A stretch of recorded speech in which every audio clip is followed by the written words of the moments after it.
Chapter 1179. After the six-legged hairless monster cat came out, the underground resumed its activity. Only cracks were left there, and the big hole that was squeezed open by the strange cat, indicating that something had just come out of the ground. Did that monster fly away? Yen Xiao and Jing Yin landed on a tree next to where Lin Xiao was. They watched the monster disappear in the air and muttered to themselves. Lin Xiao shook her head. No, it just jumped away. It didn't fly away, but because it was too fast, so fast that the others couldn't see its trajectory before it disappeared. She lowered her head to look at the quiet hole in the ground. Then with a leap, she suddenly flashed to the road that was in a mess. Leader! Seeing Lin Xiao suddenly run to the center of the accident, the others were shocked. They were afraid that she would turn into sand like the trees. Lin Xiao waved her hand with her back facing them, and gestured for them not to worry. She squatted down in a crack on the ground and looked down, then stood up again. Other than the black gas that continued to come out from the crack, there was no longer any dangerous aura. This meant that there was nothing left underground. There was only one. Why was there only one?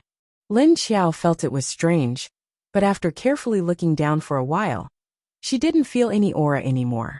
But she didn't feel any aura anymore. There was no longer any sense of threat down there. She stood up and looked down at her body. Lin Xiao looked in the direction where the monster cat's aura had disappeared, and waved to the others. Let's go. Lin Xiao looked at the direction where the strange cat's aura had disappeared, and waved at everyone. Let's go. The others immediately followed her, and rushed to the road ahead. After leaving the decertified area, Lin Xiao released the car from the space. After leaving the decertified area, Lin Xiao released the car from the space. They continued to drive forward, and rushed back to the base. In the base, Lin Feng sat in the office with a gloomy expression. He frowned as he looked at the information Yuan Tianxing and the others brought back. He carefully analyzed the other information revealed by the incident. Since those things could make the underground gorillas, who lived underground, come to the surface where sunlight would kill them, they would be able to survive. In addition, the energy that Old Mingua and the others felt in the underground river was harmful to many creatures on the surface. Therefore, it was needless to say for humans. This meant that it posed a great threat to the universal being base, which was only a few dozen kilometers away, even though the energy had yet to leak out of the ground. But in the future it was hard to say. They had yet to figure out what was going on underground, and Yuan Tianxing was injured and unconscious. Many things in the base were handed over to Lin Feng to handle, but fortunately, there was still Chen Yuding to help. Otherwise, Lin Feng would be too busy with the official business of the base. The thousands of human survivors in the base were still able to receive a portion of adequate food every day. Those who had the ability could also take missions out of the base, and then come back to the base to exchange for points. On the other hand, Wuxian's plantation base not only provided food for the people in his own base, but also for the people in Sea City. In fact, they had already harvested a lot of food, and the planting area was still expanding under Lu Jun's management. Is there any progress on Miss Wenwen's clues? Chen Yuding brought some documents to Lin Feng for him to review, and asked when he saw Lin Feng's tightly furrowed brows. Lin Feng shook his head. Not at all. But now everyone thinks that it's more likely that she was brought into the space by her ability. In order to feel more at ease, we also think so. But we can't predict when she will come back. It's just that apart from this possibility, we've also prepared for even worse scenarios. Although we have sent a large number of people out to investigate, the result is still the same. Saying that, he sighed and leaned back. He closed his eyes slightly, and his face showed that he was in low spirits. Haven't you contacted the leader? Chen Yuding asked again. The current problem in the base wasn't big, and little Lin Feng couldn't solve it now, but they needed their leader to come back. How can it be so fast? If she found it, she would probably rush back directly, and little had just left last night. Even if she flew now, she wouldn't be able to reach the northwest. Lin Feng closed his eyes, and said with a deep sense of exhaustion. Chen Yuding looked at him silently for a while and sighed. After thinking for a while he said, I don't know how Haiqing plans to react to the situation in China. Kongchen doesn't intend to hide his thoughts anymore. I heard that he has been in frequent contact with other countries recently. It seems that he will take action soon. Speaking of the situation in China, Chen Yuding's voice became serious. Lin Feng felt a headache when he heard the news in China, but it wasn't up to him to deal with. After thinking for a while, he threw it aside and said, "Who cares? No matter what, Wu Qingyue is still there. Now that our own matters are so troublesome, who has the time to care about them? Let's talk about it when the time comes. Kongchen won't take action directly now." At this moment, Shen Yuzhen suddenly rushed over. She knocked on the door and immediately came in. "Look, it seems that the situation has become more serious." She came in with 2 pieces of paper and placed them on the table in front of Lin Feng. Lin Feng opened his eyes and looked at her with some confusion. Seeing that she was so anxious, it seemed that the situation was indeed serious. "What's the situation? Take a look for yourselves." Shen Yuzhen pointed at the paper on the table. Lin Feng picked up the paper and looked at it. Chen Yuding looked at him curiously. He saw that Lin Feng was looking at the paper, but he couldn't see it himself. He couldn't help but look at Shen Yuzhen. "What's the situation?" Shen Yuzhen turned her head and said to him, "There's a sudden report from a few other survivor bases, saying that there are some strange creatures that have never been seen before, and they're all coming out from underground. They look strange, and they're very aggressive. When they come out, they'll turn the surrounding area into a death zone." Chen Yuding was taken aback when he heard this. "What? Underground creatures have appeared in several survivor bases? Like those underground gorillas? Which bases are reporting this?" Shen Yuzhen's expression was solemn. "China, Black Dragon and Meng. Basically, aside from Qingshan in the northwest, Hidden Cloud City and Skyfire have all sent in similar reports." Chen Yuding's expression changed to one of shock. When he turned to look at Lin Feng, his expression was even darker.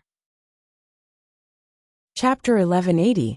Lin Feng looked at the information Shen Yuzhen gave him. The more he read, the darker his mood became. Some time ago, when Lin Wenwen and the others went to collect stones, a large number of strange things had appeared in the lake. Even the team that Lin Xiao had sent to collect those stones had disappeared. Now, it was the corpse hunters in Sea City who had discovered these strange creatures and sent the news back to Sea City. Coincidentally, news came from the other bases as well, saying that many strange creatures had appeared out of nowhere from underground. The information in Lin Feng's hands contained information on the appearances and characteristics of those creatures. The creatures that had appeared in Lake Tai looked like crocodiles, but not like crocodiles, like lizards but not like lizards. The shape was about the same, but the appearance was a lot different. There was also the giant ant that had 2 stomachs in the northeast region. There was the giant spider that had 8 legs that were 2 meters long and could run very fast. There was also the giant scorpion that had 6 pincers and was found in North China. There was also the 4-meter-tall, 10-meter-long armored monster that had been found in Hidden Cloud City in the southwest. There were only a dozen of them so far, but these things liked to eat humans. They would rush over crazily when they smelled the scent of humans from a few hundred meters away. Then, after catching or trampling the human to death, they would use their claws to smash the corpse on a big rock into an indescribable mess and eat it bit by bit. The way they ate was very cruel and bloody. The scene was hair-raising. It was said that the few humans that had been seen were still in a state of mental breakdown. There was also news that an invisible creature had appeared in Skyfire City. Not only did this thing eat humans, but it also ate mutated beasts. What the hell are these things? Why are they suddenly appearing on such a large scale? Lin Feng put the information on the table in annoyance and pinched his eyebrows before asking while holding his breath. Didn't this mean that all the bases in the country had fallen into a crisis that had emerged from underground? And why is there no news from Wuxia? Did they find anything there? He looked at the information on the information and didn't find anything from Wuxia. Shen Yuzhen and Chen Yuding looked at each other. Shen Yuzhen shook her head. Wuxia has been very strict recently. We still need some time to get their information. Lin Feng thought for a moment and said, "Does Wu Qingyue know about this?" Shen Yuzhen shook her head. "I'm not sure. Maybe he already knows." Lin Feng frowned. He placed his hands on the table and rested his forehead on his fingers. Although all the major bases had discovered these underground creatures, as long as they did not provoke them, they would not be a problem for the time being. However, the humans' living environment would become even more dangerous. If this continued, the probability of the corpse hunters coming back from the base would become smaller and smaller. Humans couldn't just stay in the base and not go out. His sister was missing, and he couldn't find her. The other deputy leader was injured and couldn't be treated. The danger outside the base had increased again, and his leader's eldest sister had yet to return. Lin Feng felt as if there was a huge mountain pressing down on him, making it hard for him to breathe. Fortunately, there was nothing else going on in the base, and the survivors were living peacefully. The secret of the zombie army and the plantation base was not discovered by anyone. Those things are the same as the underground gorillas outside our base. They are omnivorous creatures, and most of them are carnivorous. And all of these things have the same situation, Shen Yuzhen said solemnly. Lin Feng raised his head and asked her, "What else?" Shen Yuzhen said, "Look at the last paragraph on the second page. When these things come out, they carry a lot of different gases, but these gases are a disaster for the things on the ground. It's the death zone I mentioned just now." Lin Feng flipped to the last page and carefully read the last paragraph. Death zone. His expression became serious again. Not only terrible monsters came out, but there were also gases that destroyed the environment. Was the Earth going to be destroyed? In 100 or 200 years, would there be no plants on the planet, and the Earth would become barren? Wouldn't it become a dead planet? Maybe 100 or 200 years was too far in the future, but there was no way to stop the frequent appearance of these creatures. He didn't know what caused all these creatures to run to the surface. These creatures are appearing too frequently now. I'm afraid this situation hasn't stopped, and it may continue to appear in the future. Also, there are a lot of people who have died in the mouths of these creatures, and these things like living humans. What if they bring the gas that can kill all the mutated plants and vegetation around the survivor base? That would be even more dangerous than a zombie wave. Shen Yuzhen crossed her arms in front of her chest, looked at Lin Feng, and then looked at Qin Yuding. This possibility was something that all the major bases would think of, so the leaders of the bases might have to hold another meeting. For the future of humanity, to protect the living conditions of humanity. At this time, Wu Qingyue was also listening to Xiao Liqing's news.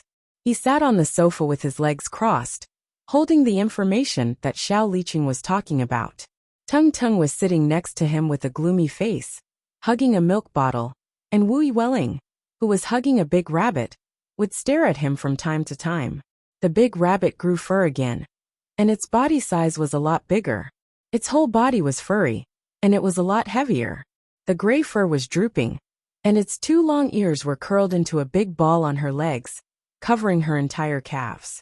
It seems that other than the underground changes here, there are changes all over the country. I don't know if there are changes in other areas.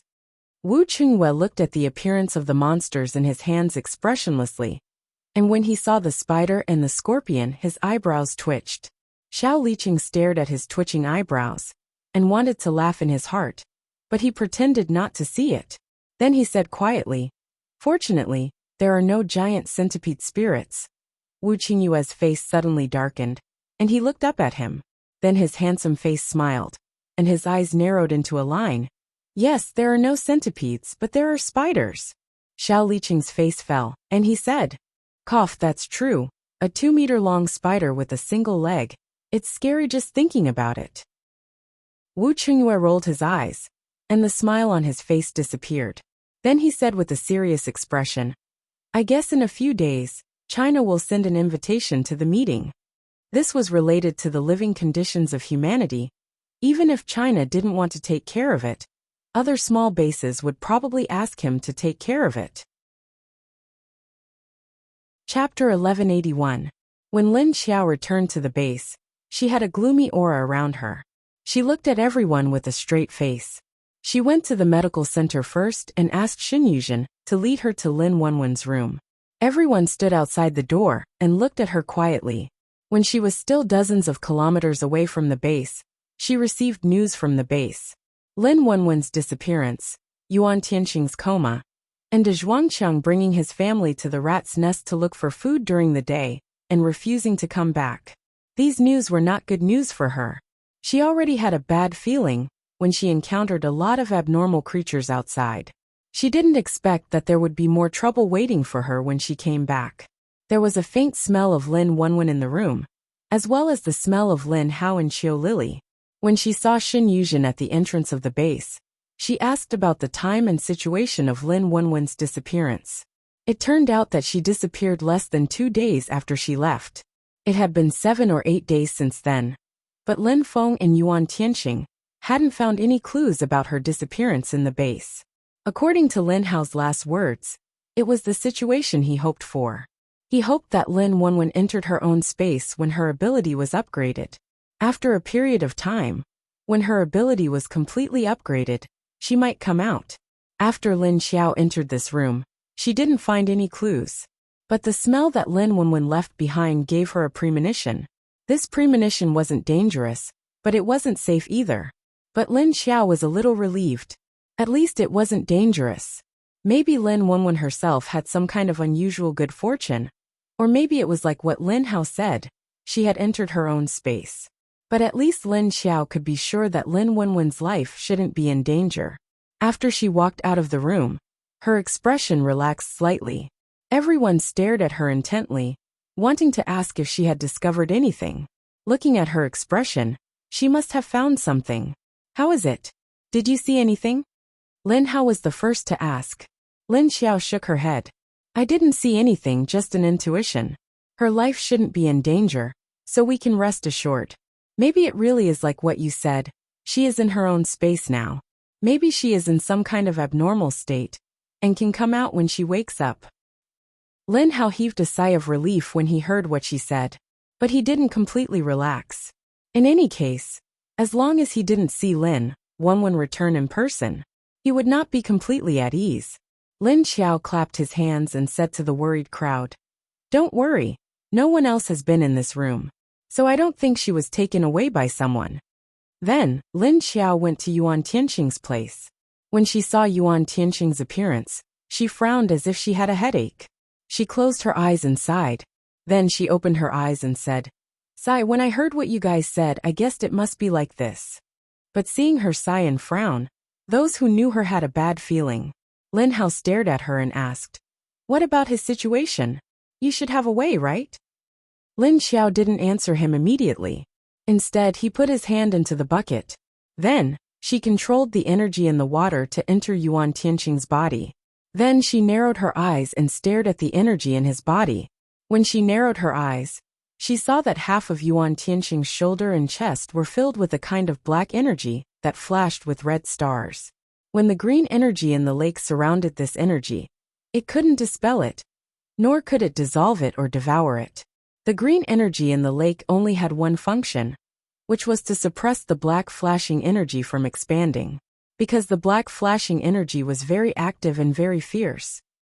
After she pulled her hand out, she said to Lin Hao, "Fortunately, you used this lake water to soak him, otherwise it wouldn't even take 2 days.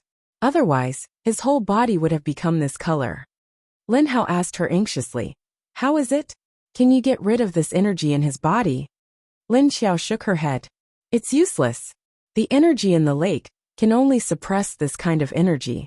Although I can increase the pressure and let Yuan Tianqing wake up, it won't be good for him to wake up." However, it wasn't a good thing for him to wake up, because even if he woke up, he would still have to bear the pain of his injuries. It's better to keep him unconscious. After she finished speaking, the faces of the others in the room darkened. Even their leader couldn't do anything, so what else could they do? The energy in Yuan Tianqing's body was like a kind of poison that couldn't be detoxified. Lin Hao looked at Lin Xiao in surprise. "How is that possible? Even you can't do anything." Then Deputy Leader Yuan, was this the only thing he could do in the future? Lin Xiao explained to him. The energy in his body is a mutation of some substance underground that was infected by a virus. It's different from all the substances on the ground, but it has some similarities with the energy of the virus, So the lake in my space can only suppress it temporarily, but can't directly dissolve it. If we want to find something that can dissolve this energy, we'll probably have to look underground. But the main thing is, I still don't know what it is. As she spoke, she stood next to Yuan Tianqing's big bucket, one hand on her chest, and the other on her chin. Yuan Tianqing sat in the bucket with his upper body bare. The water in the bucket went over his neck and reached his chin. There was another side of his neck that was the same purple as his shoulder. Standing next to him, one could see his strong and beautiful chest muscles and faintly discernible abdominal muscles. His handsome face was pale. His eyes were tightly shut, but his brows unconsciously furrowed. Even though he had lost consciousness, he could still feel the pain. Everyone thought that when Lin Xiao came back, Yuan Tianqing's situation would turn for the better. In the end, he did not expect it to be like this. There was no change at all. His original expectations had turned into disappointment and even despair. Everyone revealed a disappointed expression and sighed one after another. Lin Xiao turned to look at Yuan Tianqing's perfect side profile. Why did Lin Wenwen have to go missing at this time? If that girl had foreseen Yuan Tianqing's danger in advance, she might not have let him go down to investigate. In the end, right after Lin Wenwen disappeared, something happened to Yuan Tianqing. If Lin Wenwen hadn't disappeared, wouldn't he be worried to death? Now, Lin Xiao only hoped that Yuan Tianqing could hold on until Lin Wenwen came back. Maybe Lin Wenwen would see something crucial when he saw Yuan Tianqing like this. That could be important information to save Yuan Tianqing. However, Lin Xiao didn't know that although Lin Wenwen had gone to another time and space, he could still sense Yuan Tianqing's situation. It was just that the spirit was willing, but the strength was insufficient, and he couldn't immediately return here. Chapter 1182. Looking at her expression, Lin Feng's eyes suddenly lit up and he asked tentatively, "Do you have any other ideas?" Lin Xiao put down her hand that was scratching her chin and turned to look at him with her arms crossed. She said hesitantly, "I just think, if Wenwen can come back as soon as possible, maybe she will know what we are looking for. And we have to solve more than Yuan Tianqing's problem." With that, she waved her hand and turned to walk out of Yuan Tianqing's ward. Hearing this, everyone suddenly felt that there was a bigger problem waiting for them. Only Lin Feng, Chen Yuding, and Shen Yuzhen thought of the information they had just received. As Lin Xiao walked out, she said, "Get ready for the meeting. I'll give you 10 minutes to prepare. Go to the second conference room. Oh, call Wu Qingyue over. He needs to know about this anyway." Yes. After hearing her order, Shen Yuzhen immediately turned around to inform Wu Qingyue. Meanwhile, Duan Wan went to help everyone prepare the materials for Lin Xiao's sudden meeting. 10 minutes later, in the second conference room of the first base, when everyone arrived, Lin Xiao was already standing in her exclusive seat with her arms crossed in front of her chest, thinking about something. When Wu Qingyue came over with Tungting in his arms, Tungting immediately reached out to her and cheered. "Mama, Mama!" Lin Xiao looked up at him and said, "Be quiet." Tungting immediately wilted and looked at her with pitiful eyes. If there weren't other people here, he would have scolded her for not loving him at all. But now that there were other people here, he could only call her Mama. He couldn't let too many people know that he could talk. Lin Xiao glanced at him and seeing his expression, she couldn't help but glance at Wu Qingyue. "Are you mistreating my son?" Ever since Wu Qingyue came in, he had been staring at her with his smiling eyes. When he saw her say that, he smiled so widely that his eyes couldn't be seen, and the corners of his mouth couldn't help curling up. "How is that possible? Do you think I would mistreat your son when he is so powerful? Besides, am I the kind of person who would mistreat my own son? I have no grudge against him." Lin Xiao came over and looked Tingting up and down. "You're still denying it? Did you starve him too thin?" Wu Qingyue immediately put away his 8 fangs and said to her in a bad mood, "He grew taller, okay? What the hell? How dare he say that he starved his son thin? How infuriating." The others found their seats and sat down, leaving the last seat opposite the leader for Wu Qingyue. Lin Feng, Chen Yuding, Elmar, Qiu Lily, and Lin Kuei all came in and heard their conversation. Lin Xiao took 2 steps back and said, Yes, that little bit can be completely ignored, okay? Alright, you and big sister go sit at the side, don't be noisy. If you make any more noise, I'll throw you out. The last two sentences were directed at little Tung Tung, not at all polite. Little Tung Tung looked at her, as if she was a stepmother. Wu Welling obediently carried Tung Tung over, and sat on the sofa in the corner. After everyone sat down, Lin Xiao sat in her seat and said, "You guys have also received news from the other bases. On my way back from the northwest, I encountered similar scenes 5 times. These creatures all came out from underground, and I can feel that the aura they bring out is completely different from the ones on the ground. These creatures are omnivorous, but when they encounter living creatures on the ground, they will choose to eat the flesh of living creatures. If not, they will also eat plants or zombies." Duan printed out the information of the creatures that Lin Xiao encountered on a piece of paper and sent it to them. It detailed the characteristics and attributes of those creatures. It also included the changes in the environment after they appeared. Shen Yuzhen also added the information she got from the other bases. Everyone looked at the information in their hands while quietly listening to her explanation. And their attack and defense have one thing in common: they are very aggressive. You guys should already know that. Just like the underground gorillas, any small one of them has the strength of a normal level 2 or 3 mutated beast. There are quite a number of level 6 and 7, and of course there are level 8. The important thing is that they all move in groups, so you are lucky to meet one. But this situation is very rare, because most of the time we meet a group. Lin Xiao continued to explain to everyone. After she finished speaking, everyone's face turned ugly. However, Lin Xiao continued, their attack is also the same. They don't have abilities, and only attack with pure physical force. But there are some exceptions, and they may have some special skills. For example, I once encountered a 6-legged bearskin cat that jumped out of the ground. It was extremely fast. It is very fast, and can instantly disappear to a distance of 1,000 meters. There is also a type that I personally think maybe an earthworm that mutated into an earth dragon.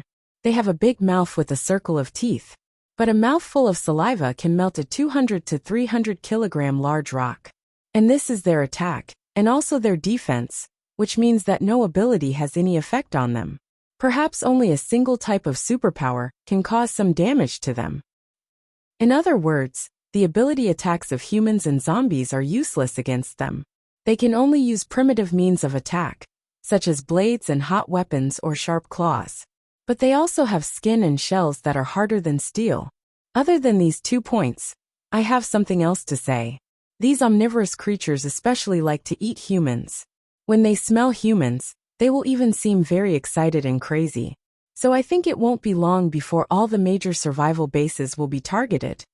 Lin Xiao's last point was obviously like a knife hanging above everyone's head, and it could be chopped down at any time. What?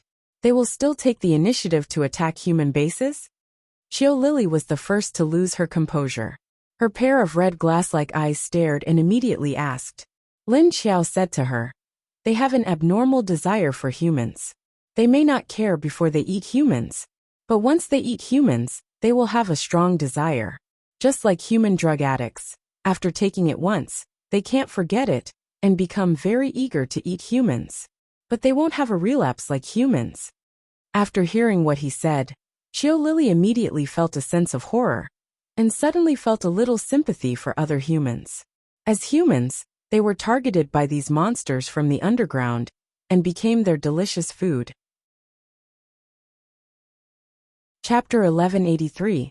After listening to Lin Kuei's words, Lin Xiao looked at everyone.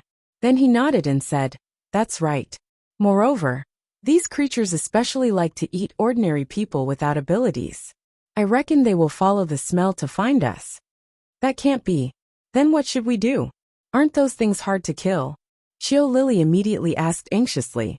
Lin Kuei said, "Metahuman's attacks are useless against them, but weapons like swords and guns can. But it's very difficult to kill them. Ordinary bullets can at most penetrate their skin, but they can't kill them. But it's not easy to stop them either. Their attack power is equivalent to that of high-level mutated beasts. We can't kill them, and we can't stop them either?" Are they scarier than the zombies and mutated beasts we encountered before? Lin Feng placed both his elbows on the table and asked Lin Xiao. Lin Xiao looked at him, then at the expectant gazes of the others. She lowered her eyes and said, "Let's put it this way. As long as it's a metahuman, mutated beast, or even mutated plant that has mutated due to the virus, their abilities will be useless against these creatures. When they discover the human base, I'm afraid humans will face another catastrophic disaster." Everyone looked at each other. The atmosphere became tense, and finally, everyone looked at Lin Xiao in silence. "Then how are we going to avoid this disaster? Did you discover anything?" Chen Yuding looked at everyone and couldn't help but ask Lin Xiao. Lin Xiao thought for a moment and said, "Apart from the underground gorillas, we haven't discovered any other underground creatures. The closest ones to Sea City are probably those lizards at Lake Tai. Now we have to guard against those too. But we also have to pay attention to whether there are any new creatures." As she spoke, she glanced at Wu Qingyue, who was across the long table. "Speaking of defense, you guys can relax. In the future, we don't have to guard against zombies. Now we have to guard against these underground creatures. Didn't you keep that level 8 monster as your pet? Why do we still need to guard against them?" Wu Qingyue placed one hand on the table to support half of his face. He tilted his head and smiled at her, then said lightly. Qiu Lily quietly leaned her head towards Lin Kuei and whispered, "Why do I feel that he seems to be a little jealous of our base?" Lin Kuei glanced at her without saying a word. Elmar spread her hands at Wu Qingyue and said, "Although we don't have to guard against the underground gorillas, the threat from the underground hasn't decreased much. If it was really as you said, Yuan Tianxing wouldn't have been injured." Lin Feng nodded. "Yes, it won't be easy on our side either." However, Wu Qingyue said, "But it's also because of Yuan Tianxing that he temporarily sealed the crisis in advance, isn't it? He really made the right judgment. What do you want to say?" Lin Xiao looked at him and narrowed his eyes. Wu Qingyue laughed and said, "So why don't you go to Haiqing to take a look at the situation? Bring your survivors to Haiqing's shelter for the time being. In any case, if something really happens here, you'll have to release your zombie army. Therefore, in order to continue to conceal the existence of the zombie army, the few thousand survivors in the base should first be moved to Haiqing. After all, Haiqing also had its own shelter. With hundreds of thousands of people in the shelter, it wouldn't be a problem to add a few thousand more people. But the shelter of the base hadn't been built yet. If the underground creatures from Lake Tai found Haiqing, the base wouldn't be far from it. Moreover, from the hardware of the base's defense, Haiqing had more people and was more powerful. Wu Qingyue's words were very beneficial to Lin Xiao, as long as he didn't expose the existence of the zombie army. However, the others rolled their eyes at him. Qiu Lily pointed at him and said, "You make it sound so nice. You want to lure our leader to your house again." Wu Qingyue glanced at the crowd. He was thick-skinned, and his expression did not change. He still had a crooked face and smiled as he waved his hand and said, "Then do you think I'm right?" Qiu Lily stared at him and wanted to refute him, but she found that he was right. In the end, she could only stare at him. It was true that they couldn't let the survivors in the base know about their zombie army, but if the underground creatures appeared, the defense of the base would be too weak without the protection of the zombie army. Therefore, if they could hide in the shelter of Haiqing, their chances of survival would be higher.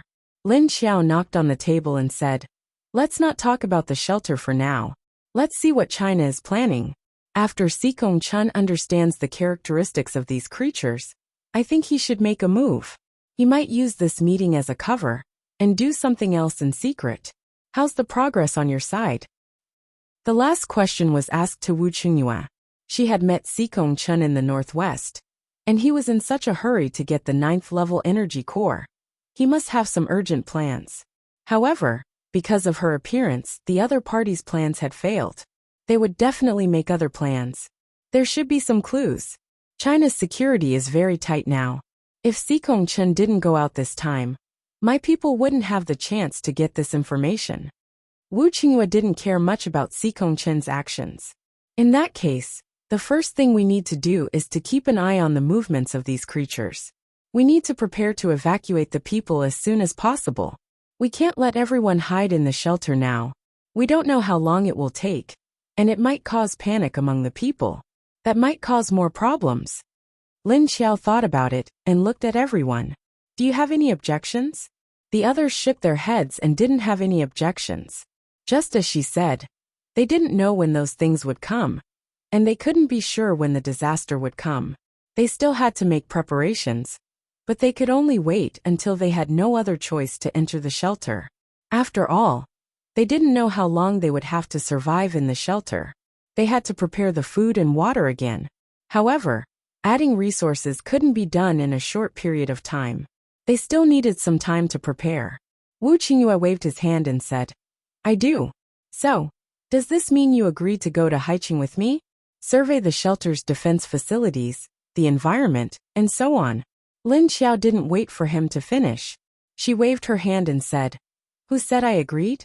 Do I need to go for such a small matter? Let the others go. Let Lin Feng go. Leave the matters of the base to me. Chapter 1184. Lin Feng, who was suddenly called, was taken aback. He looked at Lin Xiao, and then at Wu Qingyue. He shrugged and said, I'll go, but are you sure? Although what Lin Xiao said was basically in order, why was the atmosphere a little weird? I'm talking about you. I won't object if you like to stay in our base, but don't try to turn our leader to your side, okay? Elmar finally looked at Wu Qingyue and complained. Lin Xiao couldn't be bothered with Wu Qingyue and nodded to Lin Feng. And I'm sure. You go. She stood up and was about to walk out. At this moment, she suddenly stopped and turned to look out of the window.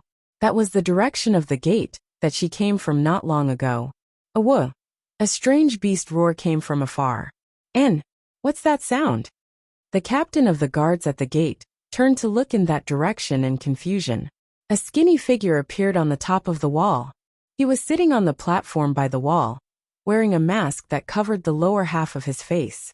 He squinted his zombie-like eyes and looked in the direction of the sound. Woof woof woof woof. Woof woof. A few familiar barks suddenly came from that direction. Everyone in the base knew about this dog barking. It was a black mutant dog that their leader had subdued. It had been running around outside the base's outer safe zone. Someone even discovered that there was a huge black snake that was thicker than a bucket with the dog.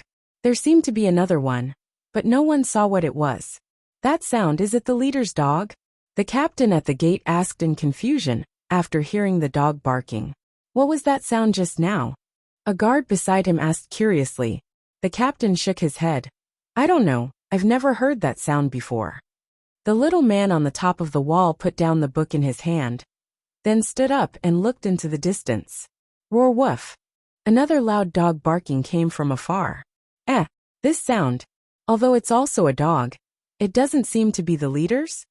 Definitely not. This one's voice is very calm and steady, although the leader's voice is also very loud. It doesn't sound serious at all. The leader must be a husky. Shh, don't talk nonsense. If it's not, and it hears you, it might eat you. How is that possible? The leader's pet won't eat people. The soldiers at the gate began to discuss among themselves, trying to guess what the second barking was all about. Roar woof. Woof woof woof. Roar roar. Little Four stood on top of the 20-meter wall, squinting his eyes to look in the direction of the beast roar. In addition to the first three pets, there were two other strange beasts, one of which had a very dangerous feeling. What is it? Just as Little Four was pondering, a figure suddenly appeared beside him. Turning his head, he saw a tall female zombie with big breasts and long legs standing next to him. Her long hair was blown by the wind from the top of the wall, and strands of it danced in the air. It can't be right? That big cat actually followed them all the way here? Could it be that it followed us back? Lin Xiao stood beside Little Four and said in confusion. Little Four turned his head to look at her, his eyes filled with confusion and curiosity, waiting for her explanation. Lin Xiao looked at him, but reached out to touch his head and said, I'll explain it to you later. After saying that, she disappeared on the spot. After seeing her disappear, Little Four immediately shifted his gaze to the distance. Lin Xiao flashed to the place where the commotion came from, and saw a smear of red jumping around in the black. Roar, roar, roar, roar, roar. Its whole body was blood red. It had a bald body, 6 claws, and a huge snake tail. A strange cat with 2 horns on its head was leaping between 2 large dogs and a large snake with ease. Two? Lin Xiao squinted at the other 2 dogs, then speechlessly discovered, weren't they the nemesis of Wang? The huge Tibetan Mastiff that was covered in fur and was 2 to 3 times bigger than Wang. Why did this cat and dog follow him all the way from the northwest to this place? Speaking of which, what were they doing? Lin Xiao's nose twitched, then her eyes lit up. She had noticed that the huge Tibetan Mastiff before, although it looked very fierce and scary, it actually didn't have the smell of blood on it. But the 6-legged strange cat didn't have any smell of blood on it either. It was a bit different from the underground creatures she had encountered before. The situation in front of her was that 2 dogs and a huge black snake were surrounding the 6-legged strange cat. The strange cat, which was bigger than all of them, dodged left and right, skillfully dodging their attacks. Why did it look like it was playing? What's going on? No way you got a new pet? Wu Qingyue's figure flashed next to her, and he asked in surprise after seeing the situation. Just now, the female zombie suddenly disappeared from the conference hall and rushed towards the direction of the commotion outside the base. Everyone was stunned. Then they suddenly felt a dangerous and unfamiliar aura coming from here. Lin Xiao glanced at him and said, "Which eye of yours saw that I got a pet?" Wu Qingyue shrugged. "Didn't you already have a Dezhuang anyway? It's normal to take in 2 more." Howl. At this moment, a low dog's bark suddenly rang out, followed by the sound of something tearing through the air. Both Lin Xiao and Zhang Wuji turned their heads at the same time. A big black dog that was about the size of an ordinary water buffalo and covered in fur fell toward them. This big guy can't even take a beating. I didn't expect Wang to be so afraid of it. Lin Xiao's body flashed, and he and Wu Qingyue simultaneously flashed away from their original spot. Bang! The huge black dog's body smashed into the small building they were standing on just now, causing the entire roof to collapse. Howl! A red shadow flashed and pounced towards them. With a tap of his feet, Lin Xiao flashed to the other side. However, the red shadow was clearly faster than her. As if it had predicted her movements, it flashed in front of her. Lin Xiao was slightly stunned. He suddenly somersaulted in the air and avoided the direction of the big red cat. He flew to the other side and calmly landed on a tree. No killing intent? She didn't feel any killing intent from the strange cat, and she didn't even feel threatened. So why did this strange cat follow them here? Chapter 1185. You didn't subdue it? Is this the underground creature you were talking about? Wu Qingyue landed not far from Lin Xiao with a smile. Then, he turned his head and stared at the huge 6-legged cat. Its aura is at least level 7, but it feels a little more dangerous than a level 7 mutated beast. It's really similar to those underground gorillas. A Wu giggle. Seeing that it couldn't stop Lin Xiao, the strange cat let out a strange cry and rushed towards Lin Xiao. Does it like you? Wu Qingyue said to Lin Xiao with a smile. Lin Xiao ignored him and said, "Who knows?" Then, she jumped into the air and disappeared. Awa! The 6-legged cat landed where Lin Xiao disappeared and looked blankly at the sky where Lin Xiao disappeared. Then, it circled around twice and then another 2 times before stopping. It swung its 20-meter-long snake tail, and its 2 round ears kept shaking. At this time, Dahe, Wang, and Big Mushroom were quietly watching from a distance, staring at the strange cat. However, they didn't intend to rush over. Woo! The big black Tibetan Mastiff that had smashed on the roof fell to the ground and shook its fluffy black hair. Then it raised its head and looked at the strange red cat, then bared its teeth and growled at it. The red strange cat stared at the sky for a while and found that Lin Xiao had really disappeared. It lowered its head and turned to look at the huge Tibetan Mastiff. Its 2 big round eyes blinked, and it suddenly grinned, baring its teeth and growling at it. Woo! Awa!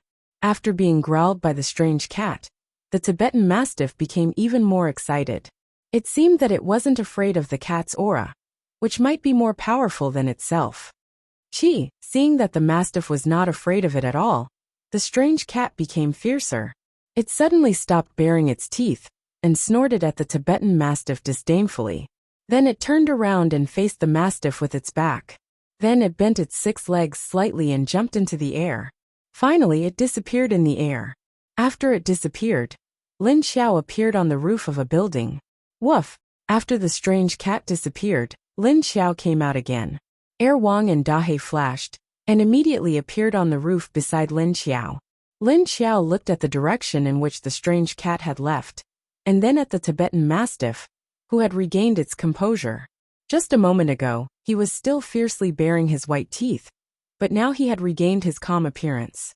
Just as Lin Xiao was looking at the Tibetan mastiff, the mastiff suddenly turned its head to look at her. Then it also turned around and leaped away. Whether it was the 6-legged hairless monster cat or the mutant Tibetan mastiff, neither of them were heading towards the base. Instead, they were heading out of the base. Lin Xiao thought for a moment. She wasn't worried about the Tibetan mastiff, but she had to go and check on the 6-legged cat. Thinking of this, she disappeared in a flash and chased after the strange cat while invisible. After she disappeared, a few figures appeared beside Wu Chungyue.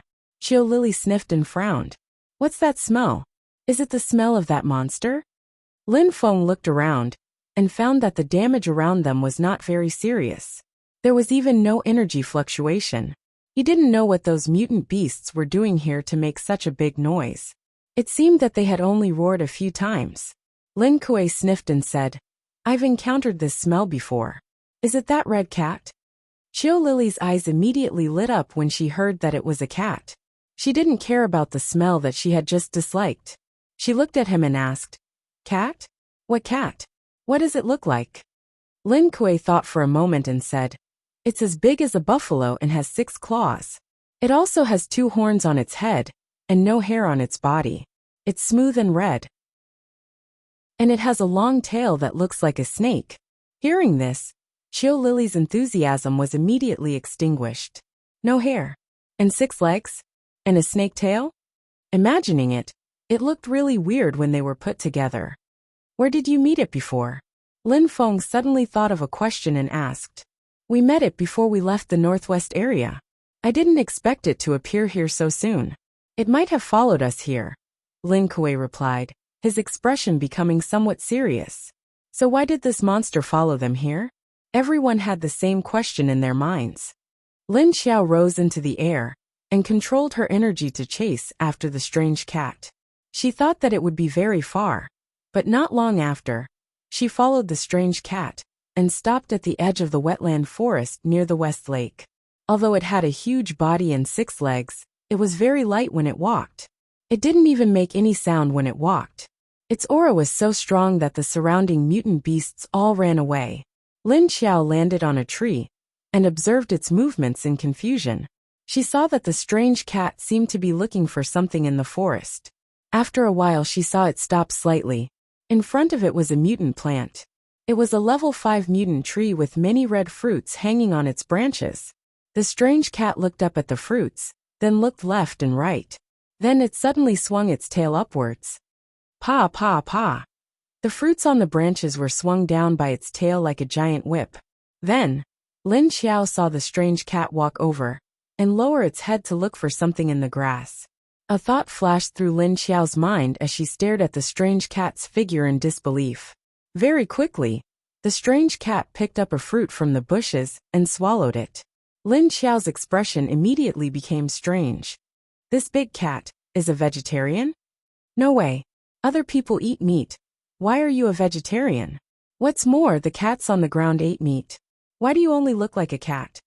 After the 6-legged strange cat swallowed a fruit, it stuck out its tongue and licked around its nose.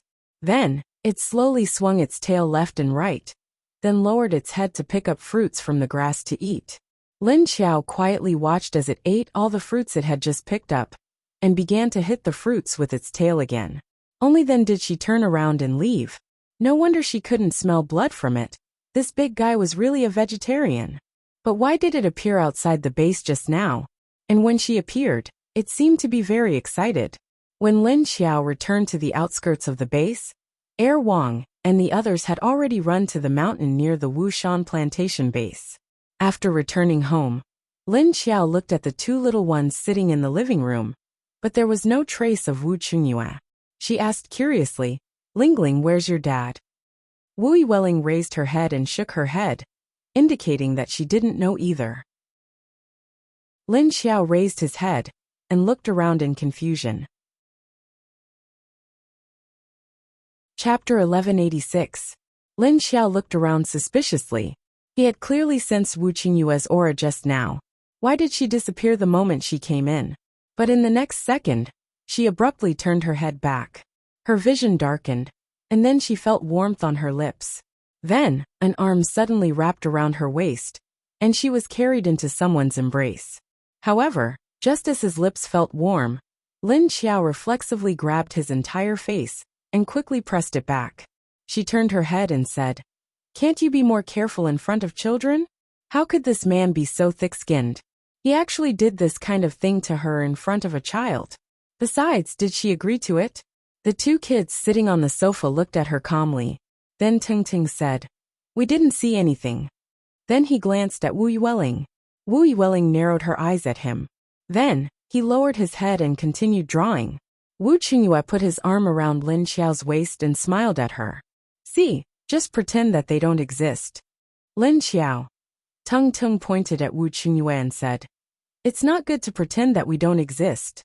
If we really don't exist, Papa, you will definitely push Mama down directly." Lin Xiao pushed away Wu Qingyue, who suddenly stuck to him, and said to his son speechlessly, "Little Tung, what nonsense are you talking about? Kids shouldn't talk nonsense." After being pushed away by her, Wu Qingyue did not continue to pester her. Letting go of her, he walked to the sofa and sat down. Then he looked up and asked her, "Why don't you go to High City with me? If I go back, I'll probably be busy for a while. I don't have time to come here." Lin Xiao glanced at him lightly and said, "I don't think I need to go for such a small matter like scouting the fallout shelter. Moreover, I had to think of a way to solve Yuan Tianqing's situation. Lin Feng should go to Sea City first. Besides, I'm very busy, okay? You're the only one who is busy. She was the leader, okay? He also had a lot of things to do in the base. Also, the strength of the zombie army needs to be upgraded, and the size of the army needs to be expanded." After saying that, she went into her room, took out a set of home clothes, and went into the bathroom to take a shower. She didn't even have time to take a bath these past few days. "I haven't showered for a few days." Wu Qingyue sat beside little Tung, and then heard little Tung say to him, "It's only been 10 days since we last met, and you already miss her so much." Wu Qingyue, who was openly teased by his son, looked at him with a smile and said, "That's right, I miss her. After all, we haven't seen each other for more than 10 days. When he didn't see her, he didn't have such a realistic feeling, but after she came back and saw her, he couldn't take his eyes off her. When he got close to her and smelled the fragrance on her body, his mind would always be somewhat in turmoil." Tung didn't expect him to answer so straightforwardly. He looked at him speechlessly. "Papa, you're so shameless." Wu Yueling, who was at the side, quietly came over and sat beside Ting. She looked at Wu Qingyue silently. He used his actions to show that he agreed with little Ting's words. Then, he looked at Wu Qingyue with disdain. Papa was so thick-skinned. Wu Qingyue looked at Tung speechlessly. "I can't help it. I like your mother now. When I see her, I can't help but want to get close to her and hug her. Daddy, you're not ashamed." At this time, a strange girl's voice sounded softly. Wu Qingyue and Tung were stunned at the same time. Then, they looked around and suddenly fixed their eyes on Wu Yueling at the same time. "Ah, Lingling." Tung opened his eyes wide and looked at Wu Yueling in surprise. The smile on Wu Qingyue's face disappeared, and he looked shocked. He stared at Wu Yueling blankly, and his expression became uncertain. Doubt, disbelief, uncertainty, and so on converged. He instantly came in front of Wu Yueling and looked at her with a rare expression of excitement. He said, "Lingling, did you just speak?" Wu Yueling looked at him, then narrowed her eyes and smiled. "Ah, Lingling, say it again. You really spoke just now, didn't you?" Tung also climbed onto Wu Yueling's leg and said to her expectantly. However, Wu Yueling just shook her head at him and continued to smile. Lingling, can you speak? Wu Qingyue also looked at Wu Yueling expectantly, but Wu Yueling just shook her head. Tingting said to her, You were the one who spoke just now, right? I heard it clearly. When Lin Xiao came out of the shower, she happened to see the three of them in a pile. Wu Qingyue and Tingting seemed to be very excited. What's wrong? Tingting turned half of his body and said to her. Lingling said something just now. Although she was complaining about Papa, she really spoke. Hearing this, Lin Xiao immediately looked at Wu Yueling happily.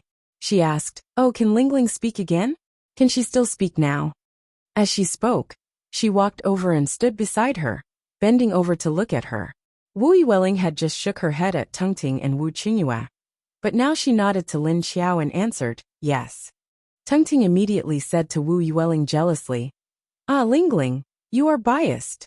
You nod when Mama asks you, but you ignore us. Wu Yueling just smiled at his dissatisfied accusation. Lin Xiao reached out and took him off Wu Yueling's short legs, then put him on the sofa on the other side. She said, All right, don't sit on my lap. Then she sat next to Wu Yueling and said to her, Come on, say something again for me. What did you just say? Wu Yueling looked at Wu Qingyue, then narrowed her eyes and smiled. She said in a low voice, Daddy is not ashamed. After that, she glanced at Wu Qingyue, then turned to look at Lin Xiao. Then she lowered her head and refused to look up at Lin Xiao and Wu Qingyue's faces. However, the other three showed happy expressions, and Wu Qingyue's smile was not as fake as usual. At this time, his eyes were full of joy, and the aura all over his body also revealed a kind of happy mood. Lin Xiao looked at her and also smiled. She said to her, Lingling is so great. In this way, we can communicate well with each other in the future. Wu Qingyue touched Wu Yueling's head with his hand, then stood up and walked towards the kitchen. It was time to cook again. Tingting sniffed Lin Xiao's body and suddenly said, Even if you took a shower, there are still a lot of strange smells on your body. Mama, what did you encounter on this trip? Lin Xiao said to him, Oh, recently, there have been creatures coming out of the ground everywhere. They are very strange, and they like to eat people like zombies. Tingting was slightly stunned, then his little face slightly wrinkled. No one knew what he was thinking. Seeing his expression, Lin Xiao asked curiously, What's wrong? Tingting's expression immediately recovered when she asked him. He looked up at Lin Xiao and said, Well, I have been feeling strange recently, so it is because of the appearance of these things. Lin Xiao looked down at him in surprise. Hey, can you feel it? Chapter 1187. Tingting crossed his arms in front of his chest, then lowered his head and said in a low voice, Yes, I have a feeling, but I don't know what's going on. Lin Xiao looked at him and said, Your premonition is quite strong. If only you had one's ability to predict things. The things outside are quite troublesome. There are too many of them. I don't know how to effectively defend and deal with them. Tingting said, I don't know where Aunt Wenwen went, but I'm not worried at all. Anyway, I just have a hunch that she will come back safely. Therefore, he had been very calm and was not anxious at all. Lin Xiao sighed and said, I hope she can come back soon, or Yuan Tianqing's injury will not recover. Tingting glanced at her and suddenly reached out to pat her arm. He comforted her and said, Don't worry, Mama. Uncle Yuan will be fine. At this moment, Lin Xiao suddenly smelled Duan Wan's scent outside the door. Soon, someone knocked on the door. Lin Xiao shouted at the door, Come in. Duan Wan immediately opened the door and rushed in. She said to her anxiously, Leader, something happened to Deputy Leader Yuan. Lin Xiao adjusted her expression and stood up. She put Tingting on the sofa and said, I'll go out for a while. Then she immediately turned around and left the house with Duan Wan.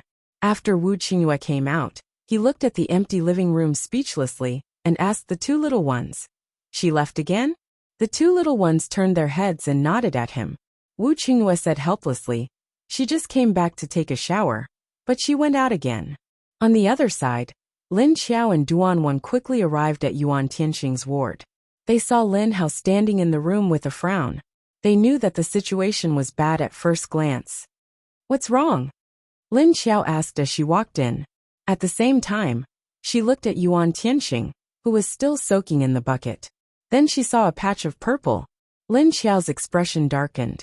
The purple on Yuan Tianxing's body had spread to his entire chest, and even his other shoulder had turned purple. The other two arms were also covered in an ominous purple color. Apart from Yuan Tianxing's face, everything below his neck, and even his body in the water had turned purple.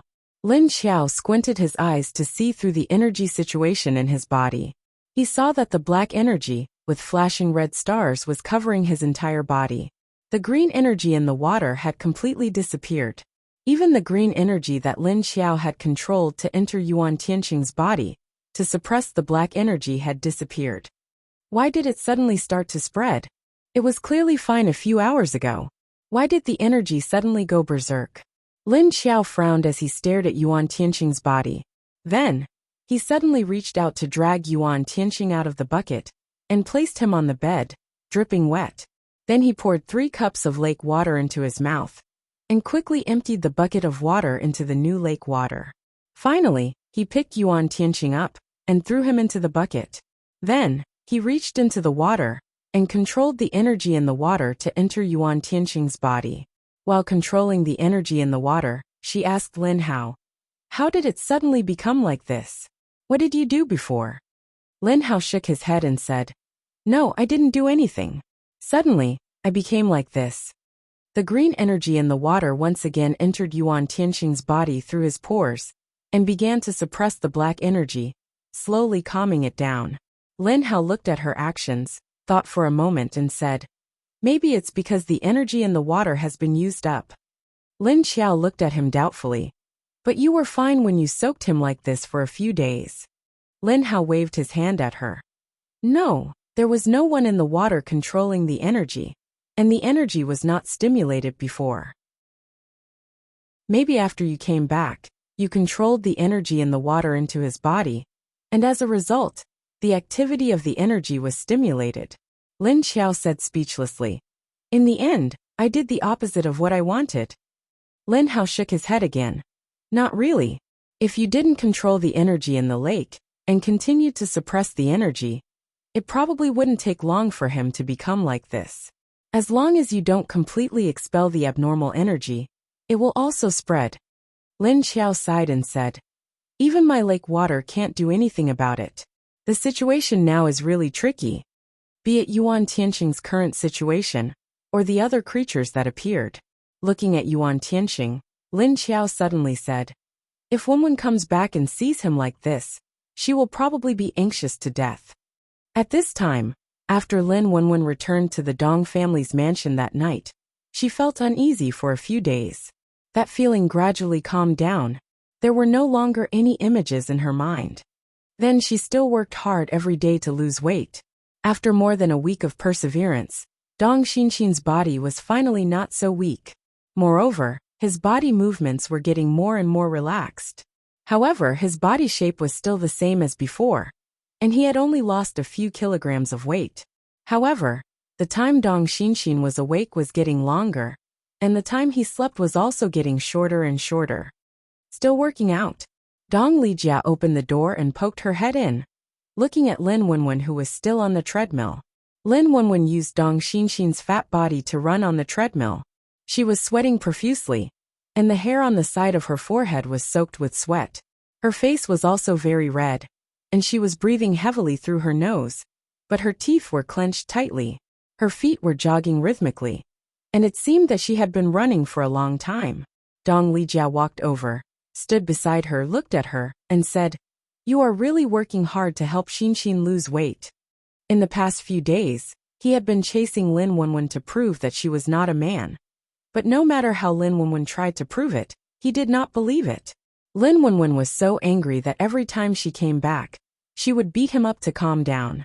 Hearing Dong Lijia's words, Lin Wenwen just looked at him while running while panting, and then continued to run. Although she wanted to say that she had no choice, if she did not help Dong Xinxin improve his physical strength and provide energy for her current spiritual consciousness, she would not be able to give this body to him. Oh, by the way, you ordered so much gasoline, can your space hold it? Dong Lijia said to her at this time. If ordinary people wanted to buy a large amount of gasoline, it would be very troublesome. But fortunately, she had the identity of Dong Xinxin. Moreover, Dong Lijia knew a child of the city's oil company, so he helped her find that child to help her get more than 300 barrels of gasoline from his company. Moreover, it would take more than a month for it to be delivered. Hearing Dong Lijia's words, Lin Wenwen turned off the treadmill and slowly walked down. She took a towel to wipe her sweat and said, "If it can't hold it, why would I buy so much?" Chapter 1188. Dong Lijia was also wearing sportswear. Apparently he was also here to work out. He stood next to Lin Wenwen and asked, "Is the chance of awakening a superpower after the apocalypse very high?" Lin Wenwen looked at him and said, "Not high but not small. In the early stages, there is a 5% chance. In the later stages, it depends on luck, but there is also a 1% chance." Dong Lijia didn't understand and asked, "In the later stages?" Lin Wenwen nodded and said, "In the later stages, people will awaken one after another. Your sister awakened in the later stages." Dong Lijia thoughtfully thought for a moment and asked, "Does that mean if I can continue to live, there is still a chance for me to awaken my superpower?" Lin Wenwen looked at him. According to Dong Xinxin, Dong Lijia died in the end. Her relatives were lucky enough not to become zombies when the apocalypse came. But in the end, they all died in the hands of others, and in the mouths of zombies in order to save her. In the early stages of the apocalypse, people could still rely on firearms and ammunition to protect themselves, but in the later stages, these weapons became somewhat useless. Although they could still be used to deal with ordinary level 1 zombies, there would be more and more high-level zombies after the apocalypse. Listening to Lin Wenwen's suggestion, Dong Lijia also bought a lot of weapons. These days, Mr. Dong finally believed Lin Wenwen and Dong Lijia's words, and began to sell the company's stocks. Everyone in the company thought he was crazy. Mr. Dong also began to hire more bodyguards. In addition to the bodyguards he already had, he also hired some people from security companies. He also began to buy a lot of materials, and even found some skilled auto mechanics to secretly modify the car. Anyway, it was not difficult to spend all the money in 2 months. The difficult part was that the preparation time was getting shorter and shorter. Lin Wenwen picked up the cup next to her and took a sip, then said to him, "Well, there are many people who awakened in the later stages. It's just that at that time, we didn't know the conditions for awakening, so we didn't research it. At that time, all the major bases were only focused on researching zombies." Dong Lijia did some stretching exercises in the open space of the gym. After preparing for a while, he walked to the door and opened it. "You guys come in." Lin Wenwen turned her head and saw 4 men of different sizes and heights. Their auras were restrained and faintly revealed a hint of murderous intent. Walked in. She turned her head to look at Dong Lijia in surprise, and then looked at the 4 men. He could immediately tell from his aura that they had all killed before. He didn't know if they were retired Special Forces soldiers or mercenaries. Dong Lijia said to Lin Wenwen, "They are the coaches that my dad hired through his connections. Although the time is short, we still have to prepare in advance." Lin Wenwen knew that the preparation he was talking about was to learn some self-defense skills in a short period of time. After all, in the chaotic and unsafe post-apocalyptic world, having some self-defense skills would increase one's chances of survival. Then, Dong Lijia introduced Lin Wenwen to the 4 of them. "This is my sister Dong Xinxin. You don't have to worry about her. Just focus on teaching me." 3 of the 4 were expressionless. Only one of the shorter and thinner young men had a faint smile on his face. The 4 nodded at Lin Wenwen at the same time. Lin Wenwen also nodded in response, then glanced at the smiling man, somehow feeling that his smile was a little familiar. But she was sure that she didn't know this person. Lin Wenwen asked curiously, "What do you want them to teach you?" Dong Lijia pointed to the 2 on the left. "These 2 will teach fighting, and these 2 will teach marksmanship." Lin Wenwen looked at the 4 coaches who had a strong aura, then nodded and retreated to the door. Since you guys want to train here, then I'll go run in the woods outside. After saying that, she took her water bottle and walked out of the gym. She knew from the way these men looked at her just now that it was their private training time. They didn't want their skills to be seen by others. They felt that even if this fat girl saw it, she might not be able to understand it, let alone learn it. But some people just didn't want unrelated people to be present when they were teaching others.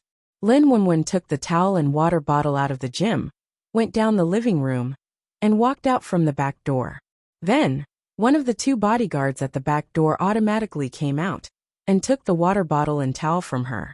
When Lin Wenwen rested in the pavilion in the woods after a few laps, the silent bodyguard had already prepared a new towel and changed the water bottle to warm water. In the beginning, they still used a tray, as if they were waiters. But Lin Wenwen felt uncomfortable, so she told them not to use the tray. She could just put it on the stone table in the pavilion. After 2 weeks of persistent training, Lin Wenwen could now jog for an hour and a half. Every day, she gritted her teeth and tried her best to last a little longer. She would only rest when she was dizzy. In the first few days, she even ran until she vomited. It was extremely uncomfortable. Her head was dizzy, her body was sweating, her hands and feet were weak, and her stomach was churning. This was the side effect of suddenly doing a lot of exercise, after not moving for a long time. But after a few days she slowly felt better. Lin Wenwen would also practice fighting when she had nothing to do. Although this body wasn't hers, the skills were still hers. The experience and memory of practicing reflexes were also hers. It would be a waste if she didn't practice. While the brother and sister were trying their best to lose weight, several sports cars arrived at the gate of the Dong family's mansion. Luo Yuanjun was sitting in the passenger seat of Deng Chunfei's car. He looked at the gate and said, "Hey, why did Dong Jejia turn over a new leaf recently? Why are you just staying at home and not going anywhere?" Deng Chunfei drove the car to the gate with a straight face and showed his face to the guard. The guard was familiar with Deng Chunfei and Luo Yuanjun, so he immediately opened the electronic gate and let them in. Deng Chunfei turned to the guard and asked, "Is your young master at home?" The guard nodded. Yes. After making sure that Dong Jejia was at home, Deng Chunfei drove the car directly in. In addition to Deng Chunfei and Luo Yuanjun in the first car, there were several young men and women in the 3 cars behind them. "Do you think he'll look down on us if we don't greet him?" In the 2 cars behind, Qin Jiao looked left and right as she drove. Lin Yuehui smiled calmly and said, "What's there to dislike? Even if he does dislike him, he should dislike his 2 brothers, okay? They were the ones who said that they would come to see Dong Lijia." Qin Jiao said hesitantly, "Maybe Dong Lijia is busy at home. If we come here, we will disturb him." Lin Yuehui rolled his eyes at her and said, "Why do you think so much? We are already here." Qin Jiao thought about it and agreed, so she was in a good mood again. Chapter 1189. 4 supercars drove into the yard of the Dong family's house, and then stopped in front of the house. The strong old butler stood at the door and welcomed them into the living room. He invited them to sit down and said, "Young master is in the gym.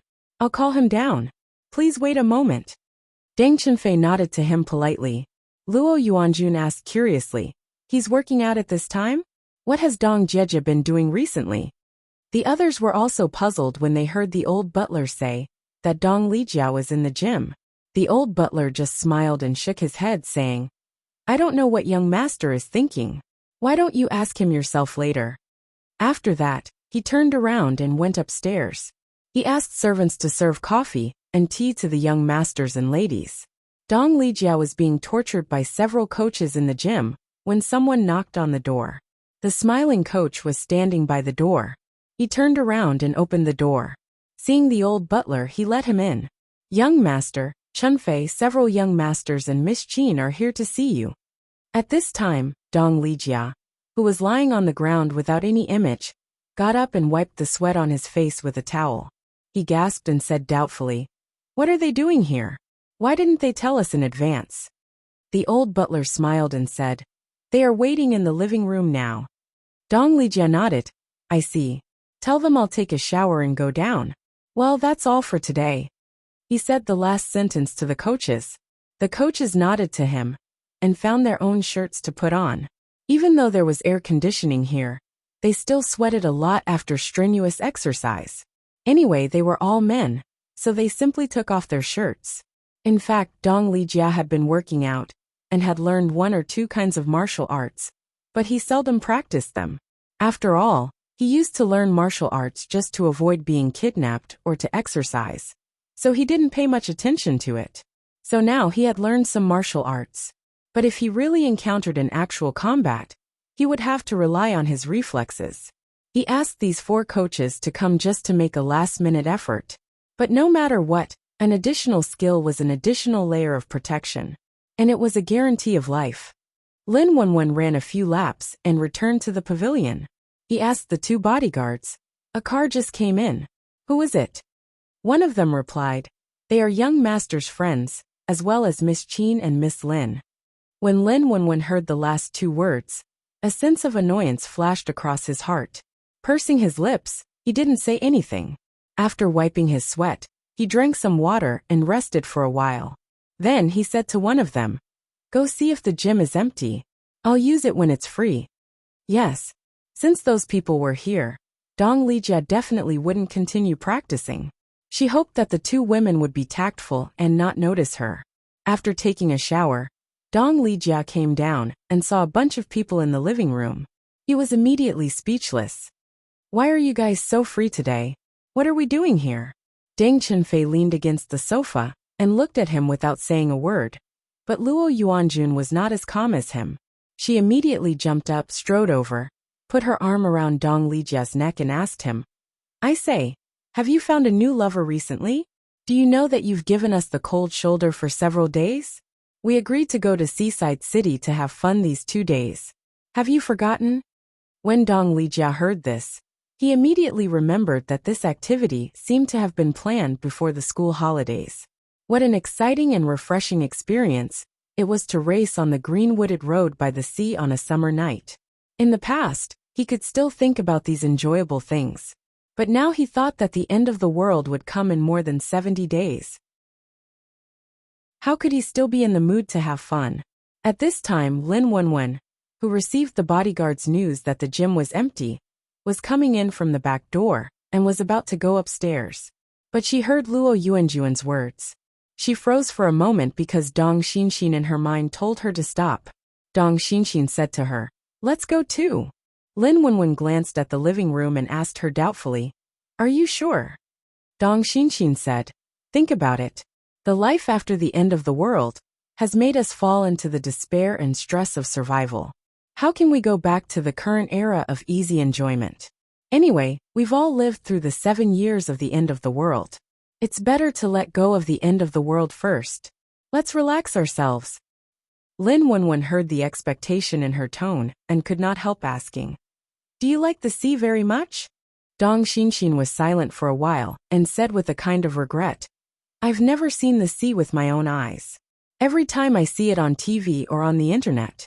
Originally, I wanted to say that I would go to the seaside for my 18th birthday, but then I didn't have the chance. The end of the world came before she was 18 years old. Lin Wenwen was surprised. You haven't seen it? Your family is so rich. I thought you should have been everywhere since you were a child.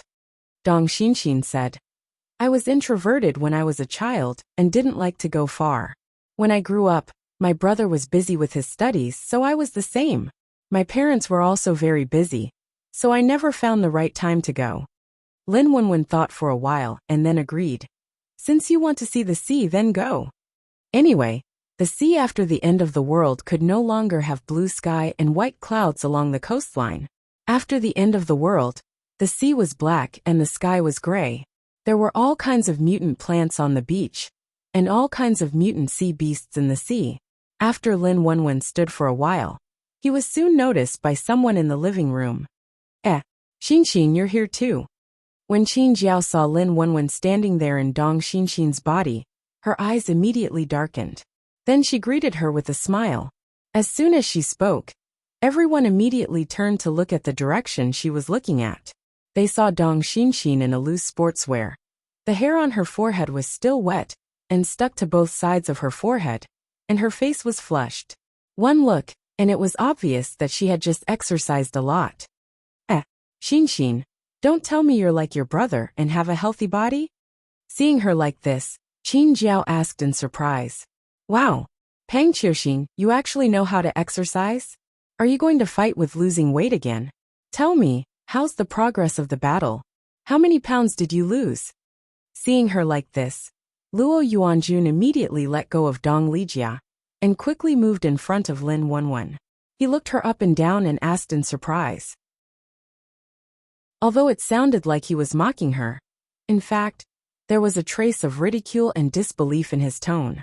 The rest was doubt and confusion, because when he looked at her, he didn't know if it was an illusion. Why did he feel that the Dong Xinxin in front of him seemed to have lost some weight? Did he see it wrong? Chapter 1190. When Dong Lijia saw Luo Yuanjun calling his sister Fatball so bluntly in front of him, he felt embarrassed. He immediately scolded. I say, can you not always call her that? Aren't you afraid of being beaten up? Luo Yuanjun glanced at Lin Wenwen, then turned back and said to Dong Lijia. To be honest, I would be scared if she dared to knock me down with her size. But don't you know your fat ball? She won't beat you up. Dong Lijia shrugged at him and said, You'd better restrain yourself. Otherwise, don't blame me for not reminding you if you really get beaten up. If it were in the past, he would definitely beat Luo Yuanjun up. But now there was a stranger in his sister's body, whose gender he didn't even know. Dong Lijia didn't seem to care about it, and he even kindly reminded Luo Yuanjun.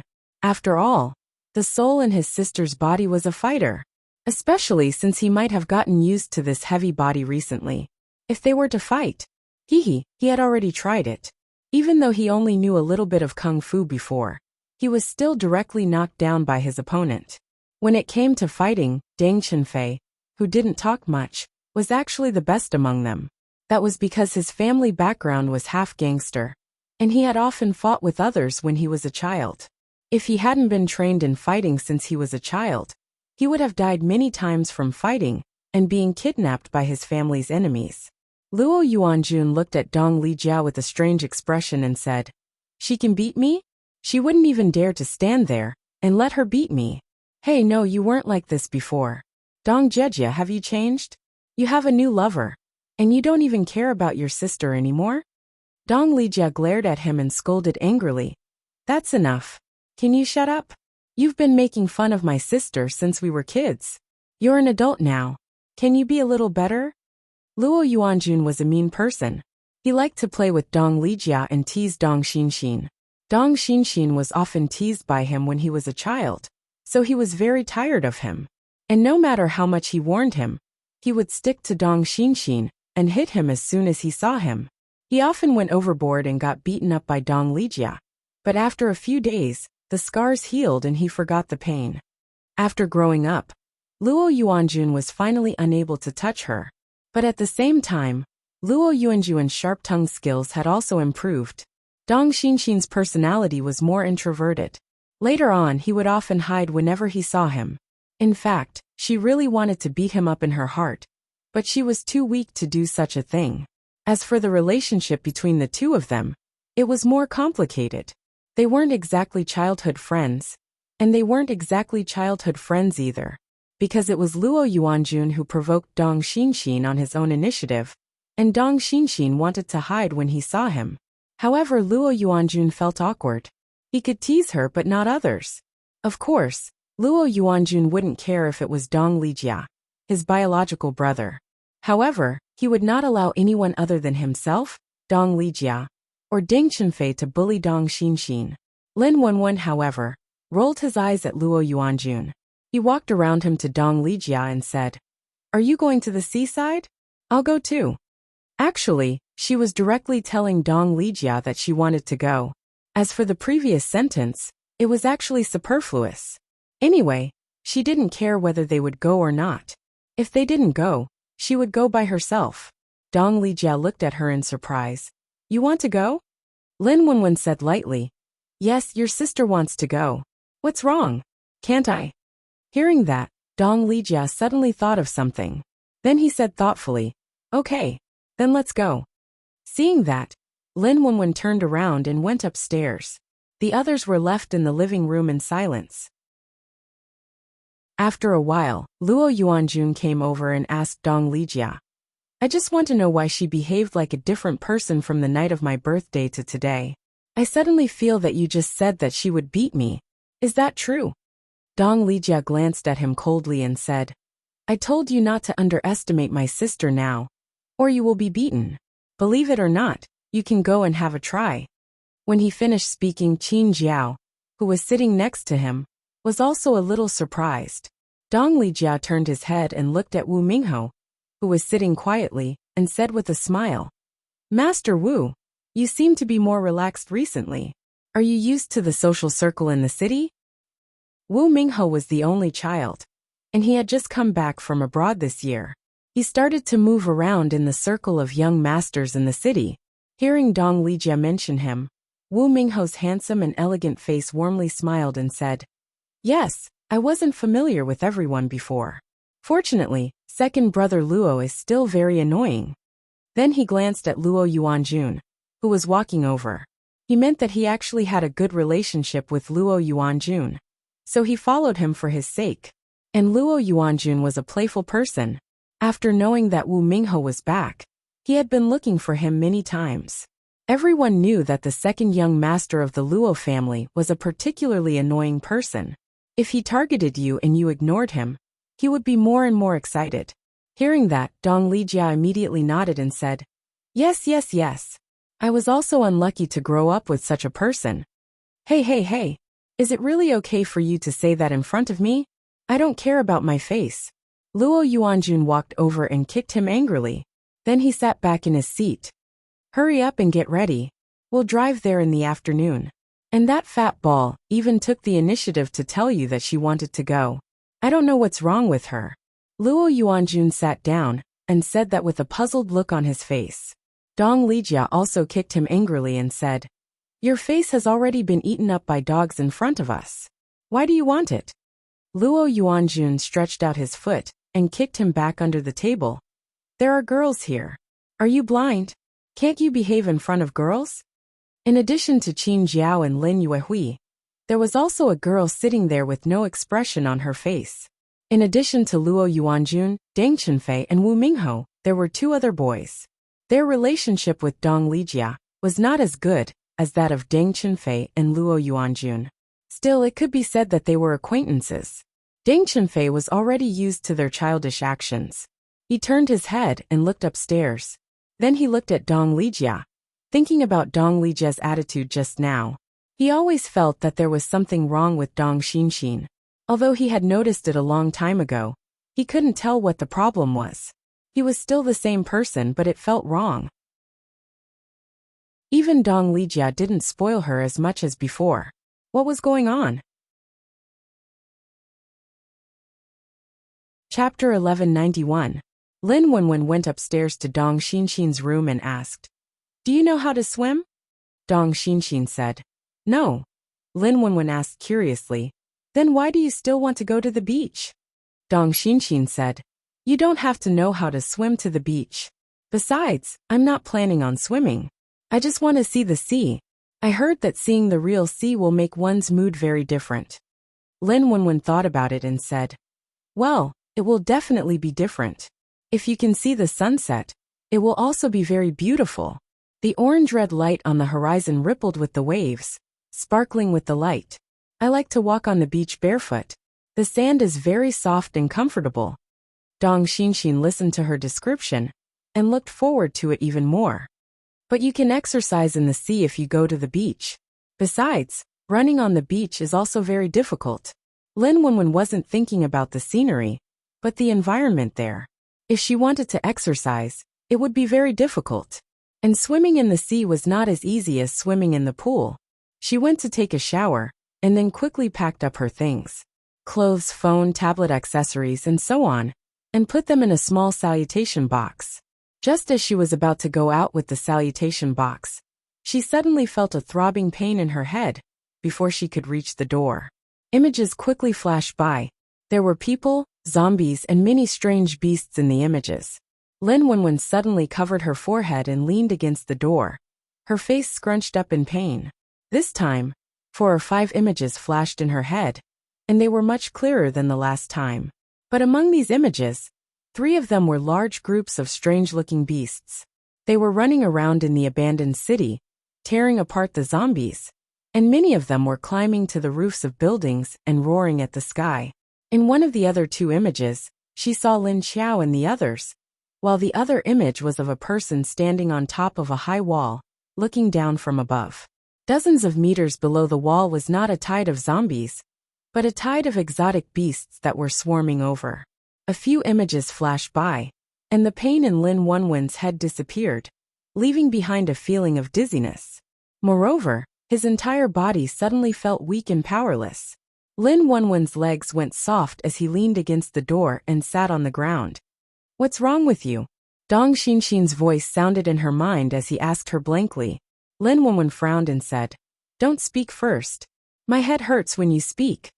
When she heard Dong Xinxin's voice, she felt a throbbing pain in her head. Although it wasn't as serious as before, it wasn't a good feeling either. Dong Xinxin calmed down when he heard what she said. Lin Wenwen sat for a while, recalling the images he had just seen in his mind, and the information he had received from the images. Those abandoned buildings, the dusky sky, and the sandstorm. Needless to say, that was the scene after the end of the world. Her sister was still wearing Lu Tianyu's face, but she was flying in the air and throwing down a large amount of black flames to the ground. In the other images, there were huge beasts of strange shapes and armored giant poisonous insects. There were too many of them.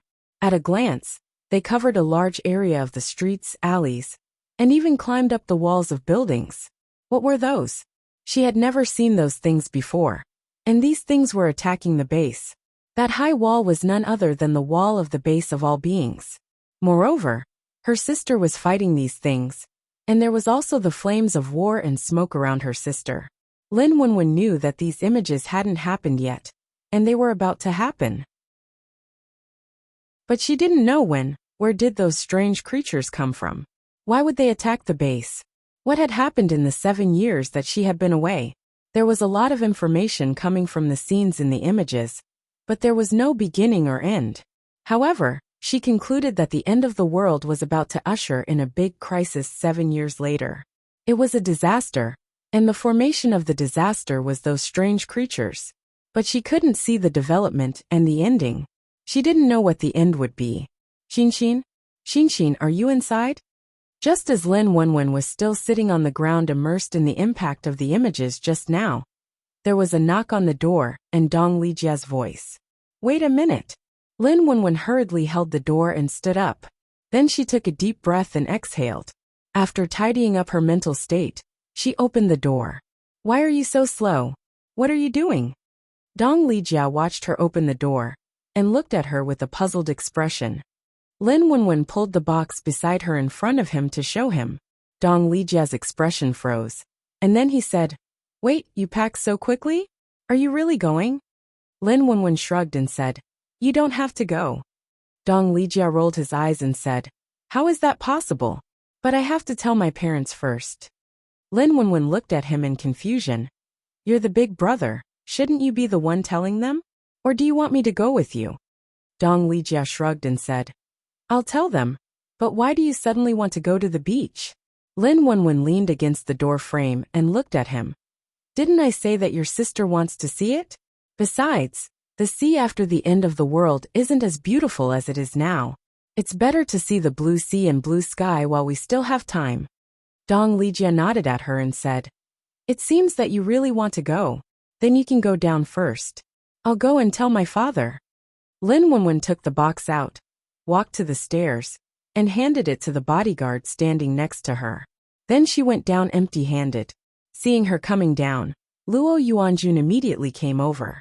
He couldn't help saying, "Pang Qiuxin, you're going with us? Do you dare to go swimming?" As soon as he said that, he couldn't help but scold Lin Wenwen. Lin Wenwen calmly rolled her eyes at him and asked Dong Xinxin in her heart, "Why does this guy talk to you like this every time?" Dong Xinxin snorted and said, "He's always like this, very annoying." Seeing that Lin Wenwen ignored him, Luo Yuanjun immediately became angry. Hey, why are you so cold now? Whenever he said something like this before, the girl would always stare at him angrily. Although no matter how angry she was, she wouldn't hit him, but she would be so angry that she looked like a pufferfish. In fact, she was quite cute like that. But now she was cold and indifferent, and he always felt that she was really going to hit him. To be honest, she was not cute at all now. Chapter 1192. Seeing Luo Yuanjuan's face, Lin Wenwen really felt that it was no wonder that Dong Xinxin had asked her to beat him up if she had the chance. The feeling this person gave off was really annoying. It was exciting to pay attention to him, and exciting to ignore him. What kind of reaction do you want me to give you? Lin Wenwen looked at him and said calmly. Luo Yuanjun was stunned by her words and then said, Well, oh no, you don't need to give me any reaction. You can. As he spoke, he unconsciously retreated. Lin Wenwen's eyes were very strange to him. It didn't seem to be the eyes that Dong Xinxin would have. Moreover, her current aura was very strong, and she instantly felt like she was suppressing him. This time, Luo Yuanjun finally felt that Dong Xinxin was really different from before. No wonder Dong Lijia had said those words to him just now. Lin Wenwen looked at them and glanced at their expressions. Apart from the two women, who had a look of anticipation on their faces, but a hint of coldness and scheming in their hearts, the others were rather calm. The two women failed to trick her last time, but it seemed that they had a new plan this time. Looking at their sparkling eyes, she knew what they were thinking. They were probably encouraging her to go swimming in the sea. After all, such a fat girl in a swimsuit. She didn't need a swimming ring. That scene was so beautiful. And in front of so many young men, she would become the laughingstock of others. She might even be disgusted. Seeing that she was looking at them, Qin Jiao and Lin Yuehui immediately walked to her with a smile and looked at her happily. Xinxin, you're going. When we mentioned it to you before, you didn't seem interested at all. Lin Yuehui also said, Yes, we thought that you wouldn't go this time either. They were prepared to use other ways to trick her into going with them. Unexpectedly, she proposed to go first. What a coincidence. It saved them a lot of trouble. Lin Wenwen smiled at them and said with a slightly sarcastic tone, Oh really? Don't you want me to go? The two women with exquisite makeup were stunned at the same time. And then they subconsciously looked at each other. Lin Yuehui suddenly waved his hand and said to her, No. How could it be? We're still thinking about it. But we're afraid that you don't want to go. What else do we have to do to convince you to come along? Lin Wenwen smiled at them, then walked to the chair by the window in the living room and sat down. Her seat was by the window, which seemed to separate her from the rest of the crowd. Qin Jiao and Lin Yuehui looked at each other in confusion. Lin Yuehui wanted to continue talking to Lin Wenwen. However, Qin Jiao was a little impatient with Lin Wenwen. She secretly pulled Lin Yuehui and pulled her back to where she was sitting just now. Recently, for some reason, this fatty had suddenly become cold. Now when he spoke, he actually gave off a feeling that he was looking down on others. It was as if the two of them were trying to curry favor with someone who was being ignored. Although Luo Yuanjun stepped back, he didn't stop talking. He looked upstairs and said, Hey, Pang Qiu, why didn't your brother come down with you? Lin Wenwen sat on the chair, and his whole body seemed to cover the chair. However, she was almost used to this body. So what if she was fat? Being fat was her business. It had nothing to do with others. Anyway, even if she was fat, she would still be a flexible fatty. He'll come down in a moment. Lin Wenwen was playing with his phone and said, without looking at them. Deng Chenfei, who had been silent, suddenly turned to look at Lin Wenwen and asked her, Xinxin, have you been busy lately? Lin Wenwen looked up at him and shook her head. Ah no. When Deng Chenfei spoke, the others immediately turned to look at him. They all had the same feeling in their eyes. After hearing Lin Wenwen's answer, Luo Yuanjun didn't make fun of her like before. He just looked at her seriously, and then looked back at Deng Chenfei with a thoughtful expression. Seeing that Deng Chenfei rarely spoke, Lin Yuehui opened her mouth. She immediately turned to Lin Wenwen and said, Yes, I also feel that something has happened to you recently. I feel that you seem to have changed a little. Lin Wenwen still smiled at her indifferently and said, "Oh, so be it.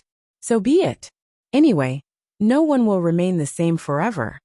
That was why she didn't continue to act according to Dong Xinxin's previous personality.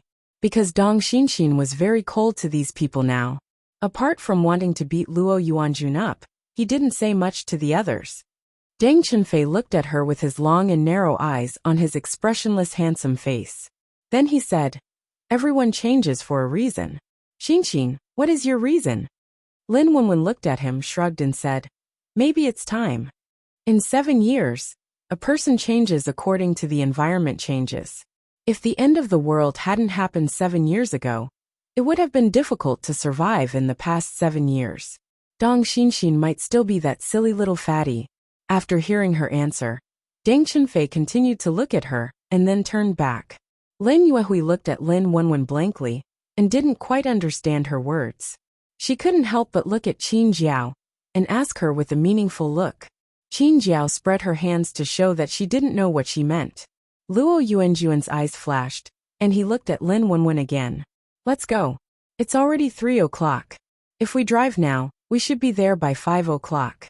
By the way, have you decided on the hotel?" At this moment, Dong Lijia's voice came from the stairs. Everyone looked up and saw him walking down the stairs. Luo Yuanjun immediately waved his hand and said, "I've already chosen one. I also booked a seafood feast in the hotel. I'm waiting to eat delicious food tonight." Dong Lijia nodded and waved his hand. "Oh, then let's go. Why are you still sitting here?" After saying that, he walked straight to the door. At this time, Lin Wenwen also stood up and walked out.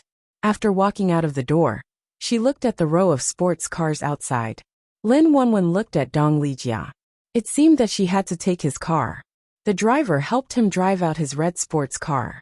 Lin Wenwen looked at it with a disgusted expression. She didn't expect that Dong Lijia liked red sports cars. Dong Lijia was immediately displeased when he saw her expression. "What's with that expression? Are you disgusted with my concubine? Why don't you sit in it?"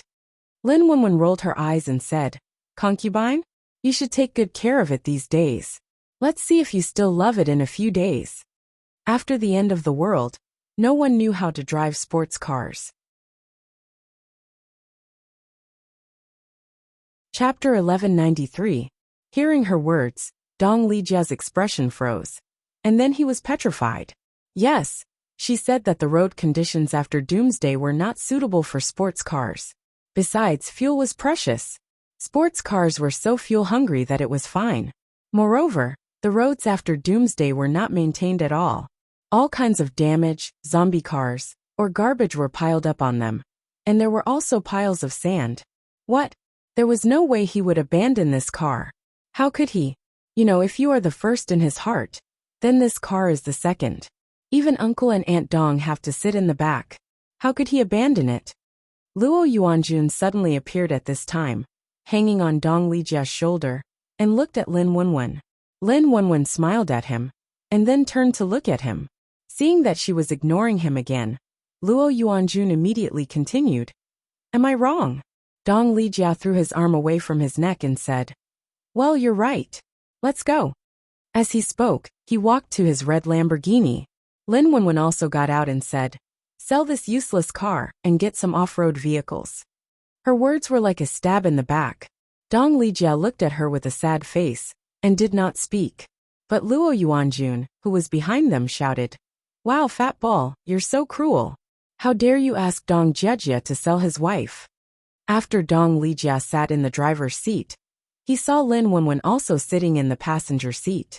Seeing that she pulled out the seat belt and fastened it, he looked back at the luggage that had been put in the back by the bodyguard. Then he turned his head and glanced at Luo Yuanjun outside, saying, "Hurry up."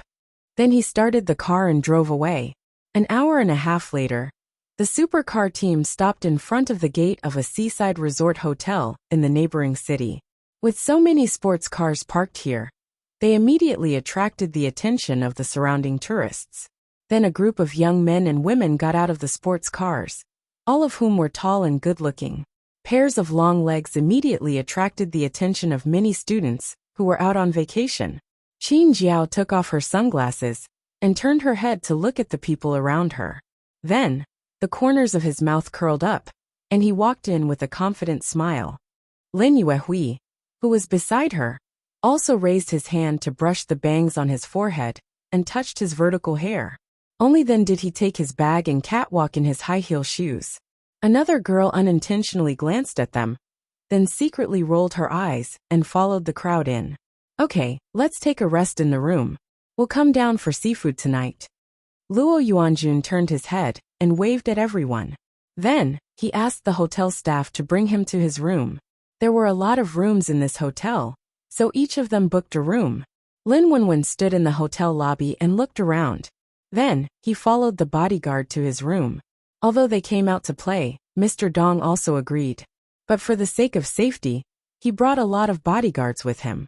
After entering the luxurious hotel room, they could see the sea from the balcony. At this time, the sun was already setting. After a while, they would be able to see the sunset. Dong Xinxin's voice rang out in her mind with a burst of amazement. Is this the sea? Seeing it with my own eyes is really different from watching it on TV or on the computer. It's so vast, so big. Lin Wenwen walked to the railing of the balcony and leaned against it. It's a pity that you can't control your body now. Otherwise, you could go to the beach in the evening. It would be very enjoyable. The hot and humid sea breeze blew over with a kind of salty smell. Although it was a little cool, it was still very hot. Fortunately, this is not Hainan. If it were in Hainan, it would be really hot in July and August, Lin Wenwen said again. Is it really that hot over there? Dong Xinxin asked her curiously. Lin Wenwen said, It's so hot, okay? The sun is very hot. After standing on the balcony for a while, she changed her clothes, took her phone, and put on earplugs before going downstairs. She walked out of the hotel and toward the beach. There were many people on the beach. Everyone was wearing swimsuits, swimming in the water, or playing with the waves in the shallow water. Lin Wenwen stepped on the soft sand step by step. Lin Yuehui and Qin Jiao stood on the sea-viewing platform built by the hotel and looked in the direction of the beach. They saw a fat person who was more than 1.5 meters tall walking on the beach. They couldn't help but guess. Huh? That figure looks a little familiar. Is it Dong Xinxin? The two squinted their eyes and looked carefully.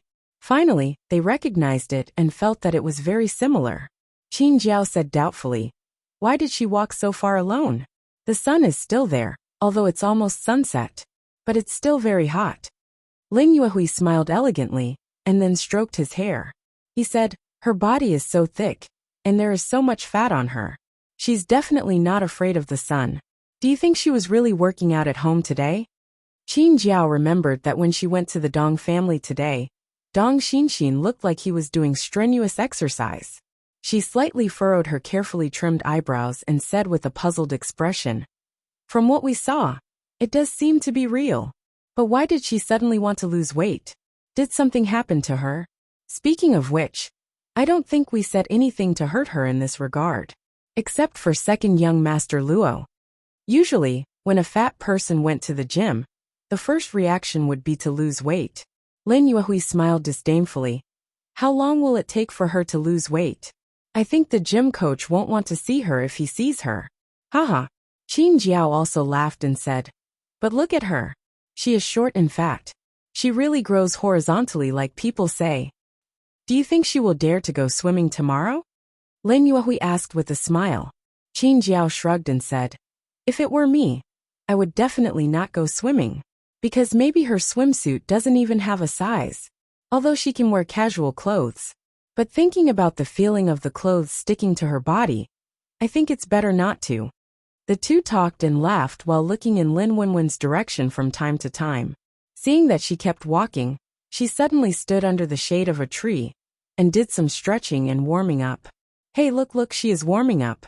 What does she want to do? Qin Jiao suddenly tilted her head and stared in that direction in surprise. Lin Yuehui also turned his head and looked. He said, I don't know her. At this time, Lin Wenwen was standing under the shadow of a tree, stretching her legs and bending her waist to do a set of warming up.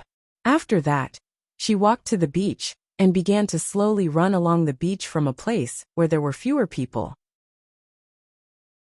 She is running, Qin Jiao said in surprise. Ling Yuehui said thoughtfully, could it be that she really wants to lose weight? Qin Jiao was silent for a while before answering, maybe.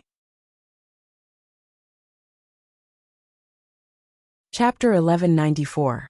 When it was dark, Dong Lijia asked them to come down for dinner. However, they couldn't find Lin Wenwen. Have you seen Xin? He looked at everyone and asked. Luo Yuanjun was playing a game on his phone. He said without looking up. Did you go to her room? Dong Lijia said. I did. No one was there. Luo Yuanjun said. Then you can call her. I didn't see her anyway. Dong Lijia said. I did, but no one answered. Qin Jiao looked at Dong Lijia and smiled. We saw her walking on the beach not long ago. I don't know if she's back. Dong Lijia didn't show any other reaction after hearing what she said. He just said, oh, she went jogging. She should be back soon. The others all looked up at him and asked, your sister went jogging. Why? Is she on a diet? Wu Mingho said with a smile. She shouldn't be too hot. But will she lose her appetite if she runs for too long? Dong Lijia said. No, she's used to this situation. She'll have a big appetite when she comes back. Besides, her taste has changed. Don't be surprised. The private room they booked was facing the sea. There was a floor-to-ceiling glass on the side facing the sea, so they could clearly see the scenery outside.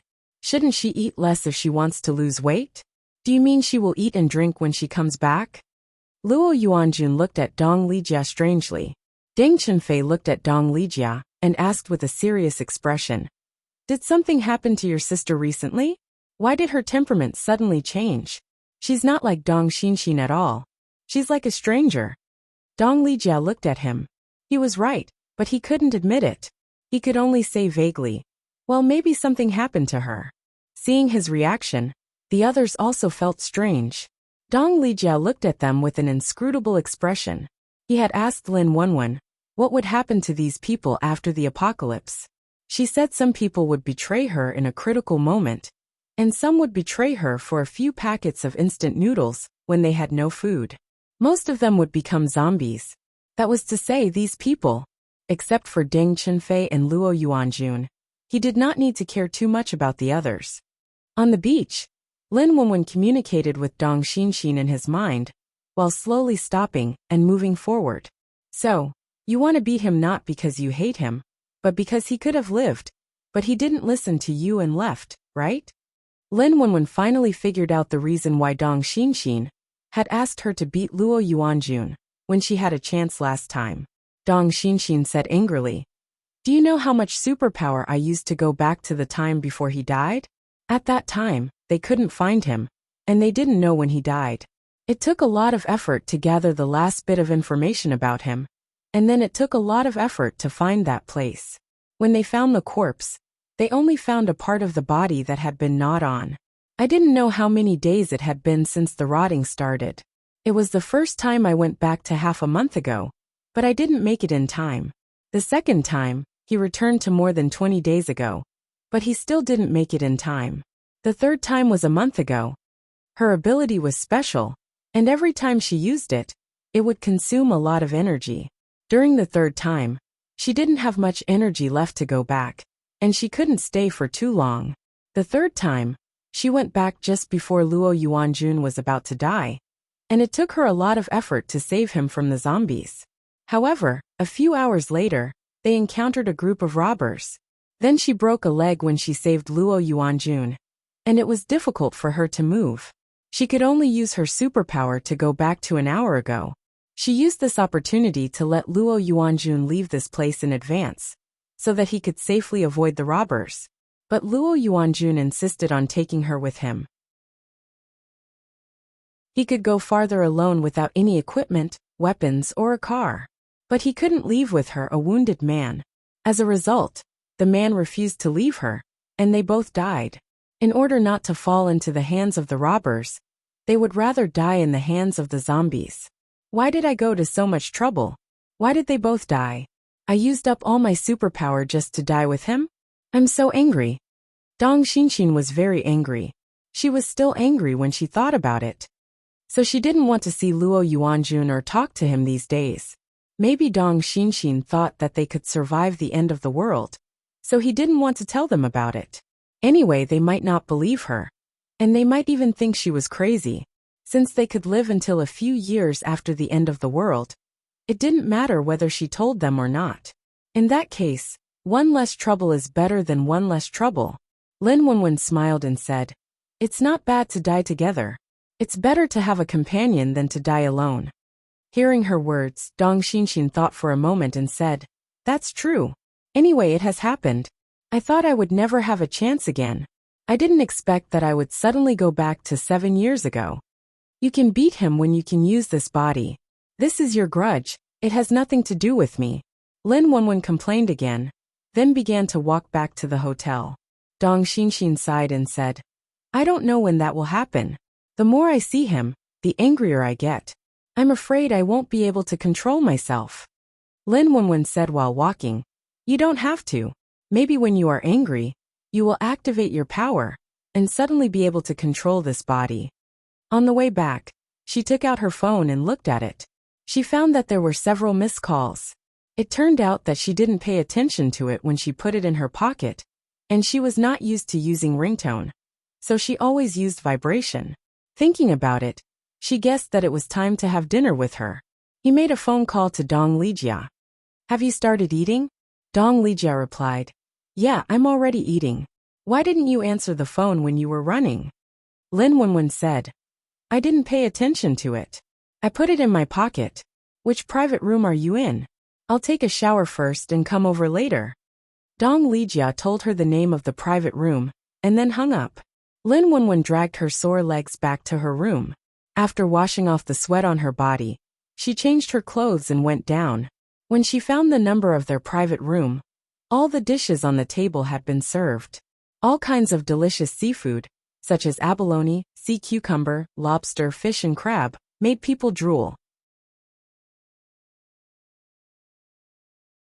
Chapter 1195. Seeing her come in, Luo Yuanjun was the first to speak. Come on. We were waiting for you, Pang Qiu. Do you want to starve us?" Lin Wenwen glanced at him and said, "You can eat first. I don't mind." Luo Yuanjun pointed at Dong Lijia and said, "You don't mind, but your brother does. He won't eat if you don't come, and he won't allow us to eat if he doesn't eat." Lin Wenwen rolled his eyes at Dong Lijia, then picked up the bowl, and began to drink the snail soup. She said while pouring the soup, "If you don't want to eat, I'll eat first." The delicious conch soup was her favorite. She wanted to have some soup first before eating. "Let's go for a walk on the beach after dinner. The sea breeze is cooler at night," Lin Yuhui said to everyone with a smile. Qin Jiao nodded and said, Yes. I want to go too." Wu Mingho also nodded. "That's a good idea. Brother Luo, let's go together." Luo Yuanjun picked up a big crab with his chopsticks and was about to eat. Hearing Wu Mingho's question, he answered casually, "Well, let's eat first. What's the hurry? We can barbecue at the beach for supper. Isn't it great? You haven't even had dinner, and you're already thinking about supper." Dong Lijia looked at him grumpily. Deng Chenfei asked him, "Have you rented a boat for tomorrow?" Dong Lijia picked up a shrimp and began to peel the shell. He glanced at him and said, "Why are you asking me? Didn't you prepare it?" Luo Yuanjun immediately said to him with dissatisfaction, "Hey, we've found a place to live. You should be the one to rent the boat, right?" Dong Lijia dipped the shrimp in the seasoning and put it in his mouth. He said, "Brother, I'm poor now. Don't ask me. I don't have money." He had used all his money to order supplies and had no spare money to eat, drink and have fun.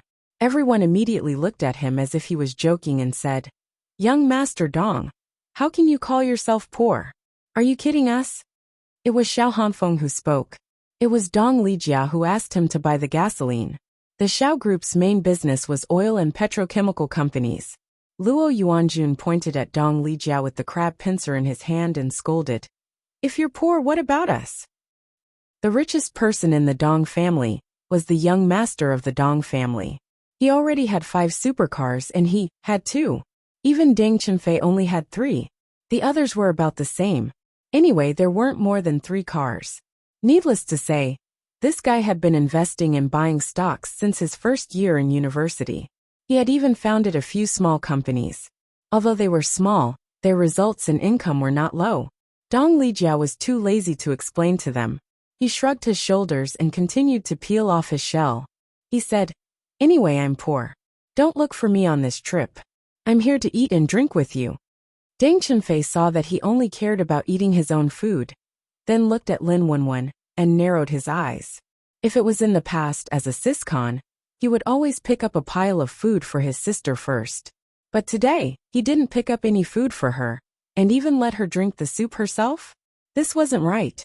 Lin Wenwen had just finished his soup when he saw Deng Chunfei glancing at him.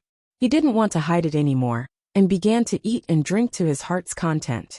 Everyone was stunned by the way he ate. When Dong Lijia came back to his senses, he suddenly felt ashamed. He said to Lin Wenwen, who had a crab leg in his left hand and a chicken wing in the other, "I said Xin, you, mind your image."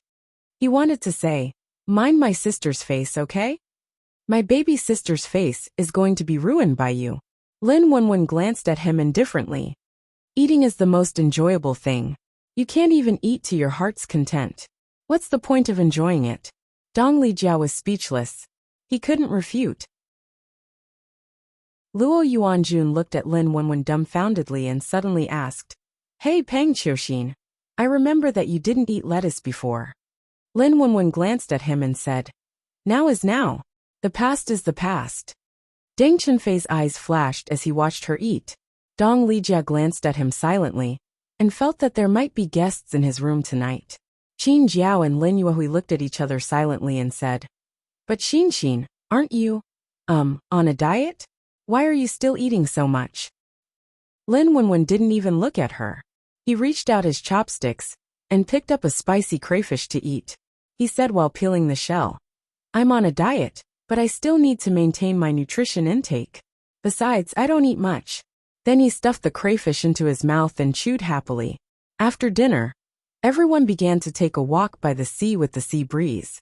Deng Chunfei squeezed Dong Lijia to the back and looked at Lin Wenwen, who was walking by the shallow water. What's wrong with her? Even Dong Lijia's attitude toward her changed so much. It seemed that there was a big problem. Dong Lijia glanced at him and said softly, "Don't worry about it. It won't take long for her to return to normal." Deng Chunfei looked at him suspiciously. Dong Lijia thought for a moment and said, "She did encounter something. I should say experienced something. It's different now. You'll get used to it slowly." Deng Chunfei asked expressionlessly, "What did she experience?"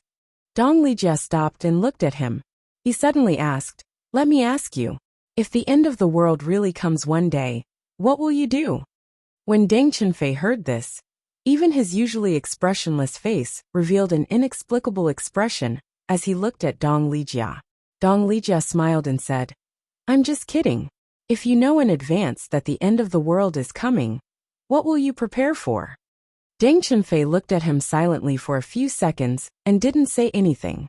The person in front turned around and shouted at them, "Hey, the two in the back, are you dating?" Dong Lijia immediately spat at Luo Yuanjuan's words.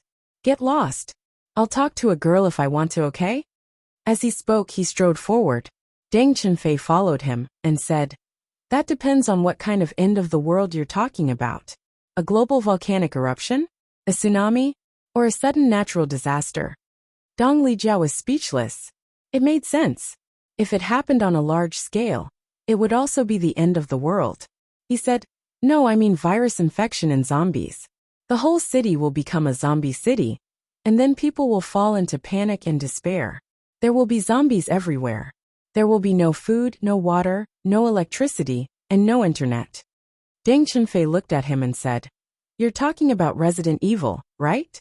If we know in advance, we will definitely prepare supplies, food and water, and cars, gasoline, and so on."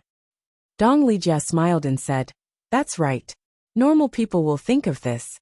But this kind of thing only happens in movies, right?"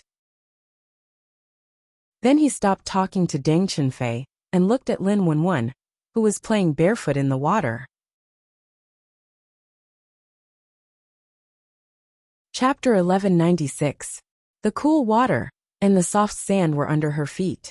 It was a very comfortable experience on a hot summer night. She felt the heat on her body dissipating from her feet. Qin Jiao looked back at Dong Lijiao from time to time. When she saw him coming, she immediately approached him with a smile. "It's nice to walk by the beach at night, isn't it?" Qin Jiao said to Dong Lijiao with a smile. Dong Lijiao nodded. "Yes, it's very comfortable." Luo Yuanjun looked at Lin Wenwen, who was walking alone in the water, and suddenly approached her. He kicked the water in Lin Wenwen's direction, and then the slippers followed the water and flew toward Lin Wenwen. Whoosh! As it turned out, Lin Wenwen dodged Luo Yuanjun's childish attack with a sharp move. She had noticed Luo Yuanjun as soon as he moved. How could she be splashed by his kick? "Are you childish?" Lin Wenwen stood aside and rolled his eyes at Luo Yuanjun out of habit. Hey, you can dodge it." Luo Yuanjun saw that Lin Wenwen had dodged his attack so quickly that not a drop of water splashed on her. He looked at Lin Wenwen in surprise. The others all turned their heads to look at him after hearing his commotion. Dong Lijia's eyes lit up when he saw what he was doing. He suddenly sneaked behind Lin Wenwen and was soon seen by Lin Wenwen. "What are you doing?" Lin Wenwen turned around and stared at him expressionlessly. Dong Lijia awkwardly turned his head, but in the next second, he suddenly let out a strange cry and kicked Lin Wenwen with his foot that was in the water. Puff! Ah! Lin Wenwen called out subconsciously. He immediately jumped and slipped away a few meters away. The others looked at her in a daze, because she really ran very fast. She reacted fast too. "Wow! Xin, you reacted so fast." Qin Jiao looked at her with an unnatural expression and said aloud. Lin Wenwen scolded Dong Lijia angrily. "Are you going to play with him? Are you 3 years old?" Luo Yuanjun had failed the first time, but when he saw Dong Lijia fail to splash the water on Lin Wenwen, he immediately got excited. Yeah. I didn't expect you to dodge twice. Quite agile. When did you become an agile fatty?" Luo Yuanjun moved to the beach behind Lin Wenwen from the other side. If there was no water, they could use sand. When Lin Wenwen heard him calling her fat every few sentences, she also became angry. All of a sudden, he turned around and stuck his feet into the sand. Then, he swung his feet in the direction of Luo Yuanjun. Puff! The sand immediately scattered towards the Luo Yuan army a few meters away. Luo Yuanjun was caught off guard, and he dodged in a hurry. "Hey, you guys, did you just eat? Don't run so fast." At this time, the girl who had been silent all this, couldn't help but say to Dong Lijia and Jiang Fei. After Lin Wenwen kicked the sand at the Luo Yuanjun army, he immediately distanced himself from them. He walked to the other side of the sand and said to the two unhappily, "Are you idiots?" "Hey, who are you talking about? You big fat ball. How dare you call me an idiot?" Luo Yuanjun was furious when she called him an idiot. He was about to chase Lin Wenwen. At this time, Dang Chunfei said coldly, "All right, Yuanjun, be quiet. Do you want a stomachache after eating?" Luo Yuanjun was reminded by him, and immediately stopped. He pointed at Lin Wenwen, and then looked at Dong Lijia with dissatisfaction. "What's wrong with her? Since when did she become so mean?" Dong Lijia complained. "I told you she has changed. He is not my Xin at all. Who knows who he is?" Lin Wenwen didn't want to talk to them anymore. She turned around and walked away. Walking along the beach, Lin Wenwen watched the waves hit the beach again and again. After walking slowly for an hour, the others all went back. But Lin Wenwen didn't go back. She continued to walk on the beach for a while, and then began to run slowly. Qin Jiao and Lin Yuehui were standing on the viewing platform again. They looked at the direction of the sea and chatted. Dong Xin is really like a different person. And her reaction was really fast just now.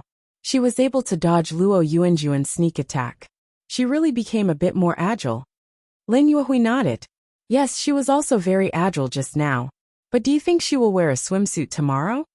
They were going to wear swimsuits on the ship tomorrow, because they might go swimming or surfing in the shallow water. Definitely not, Qin Jiao said. Lin Yuehui smiled. Haha, not necessarily. We'll go to her room later and say that we all know how to wear swimsuits. It must be weird for her not to wear one. Have you forgotten that she is most afraid of being noticed? If she wears a weird dress, people will definitely notice her. Qin Jiao also smiled and said, "Oh right."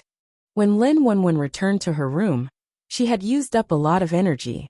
She went back to her room and took a comfortable hot bath. When she was drying her hair in a bathrobe, someone suddenly knocked on the door. When she opened the door, Qin Jiao and Lin Yuehui appeared in front of her again. Lin Wenwen rolled his eyes in his heart, but he looked at the two of them without changing his expression. "What's up?" Qin Jiao looked at him with a bright smile and said, "Can't I come to see you? Xin, you've been very cold to us recently. Let's have a chat." Lin Yuehui also smiled and said, "I heard that they will have a barbecue on the ship tomorrow. They didn't do it at the beach tonight." They didn't wait for Lin Wenwen to ask them to come in, and they squeezed in themselves. Qin Jiao sat on the sofa and asked Lin Wenwen casually, Xin, everyone will wear swimsuits tomorrow. Are you going to wear one?" Lin Wenwen shook his head. "No." Lin Yuehui immediately said, "Why? We all wear swimsuits, but you don't. I feel that you won't fit in, and it will look weird. Or did you not bring a swimsuit? We've prepared it for you, and we've also found your yard number." When she spoke, Qin Jiao immediately nodded and said, "Yes, we were afraid that you wouldn't be prepared. We prepared it for you." Then, she took out the bag that she had just brought in and opened it for her to see. Lin Wenwen looked at the situation of the two of them and knew that if they didn't let her say yes tonight, they would definitely pester her for a long time. So in order to get them to leave quickly, she had better say yes. "But I don't want to wear it." She looked at the two of them and said, "Why? But everyone is wearing it, and you're the only one who doesn't wear it." Qin Jiao looked at her blankly and said, Lin Yuehui knew that Lin Wenwen would say this. He smiled and said, "Are you afraid that you won't look good in it? No, this swimsuit has a lot of fabric, and it can cover your stomach, so you don't have to worry." Chapter 1197.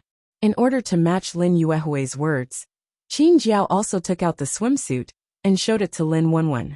The style was indeed very suitable for a fat girl. There was a loose gauze apron that covered from the chest to the thighs. Lin Wenwen narrowed her eyes when she saw it. Indeed, she didn't look too ugly in this.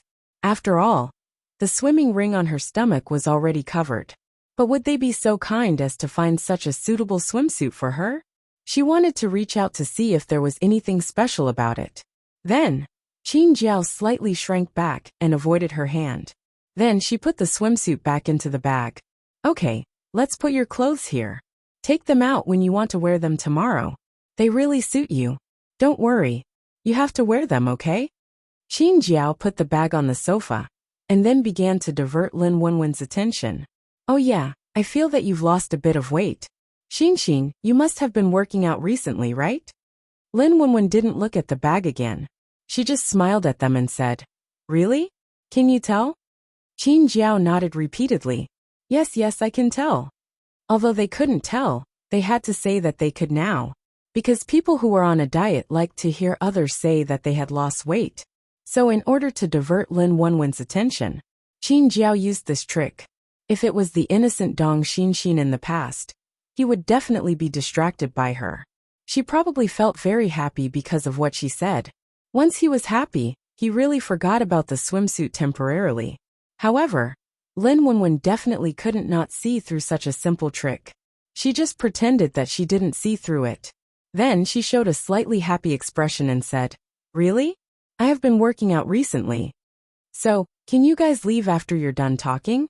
Seeing that Lin Wenwen's attention had shifted away from the swimsuit, Qin Jiao chatted with her for a while.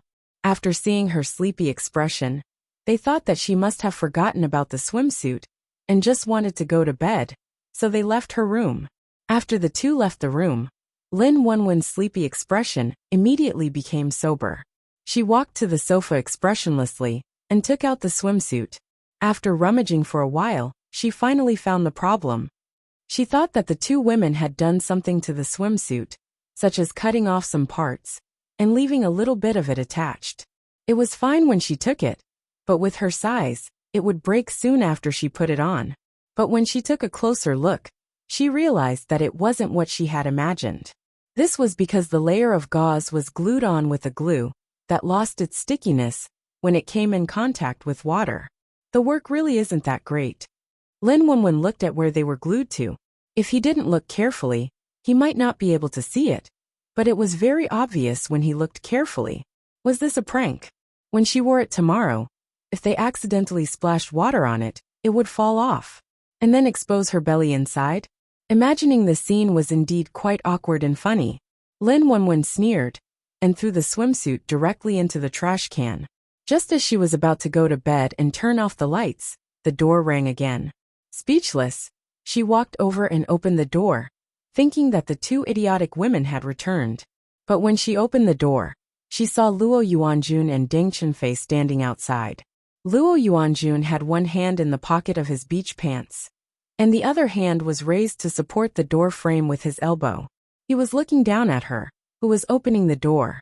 Deng Chunfei stood by the side with his arms crossed in front of his chest, and his face was still expressionless. What are you doing? Can't you talk to me tomorrow? Do you know what time it is? Lin Wenwen said impatiently when she saw Luo Yuanjun. It was already early in the morning, but he still came to her room.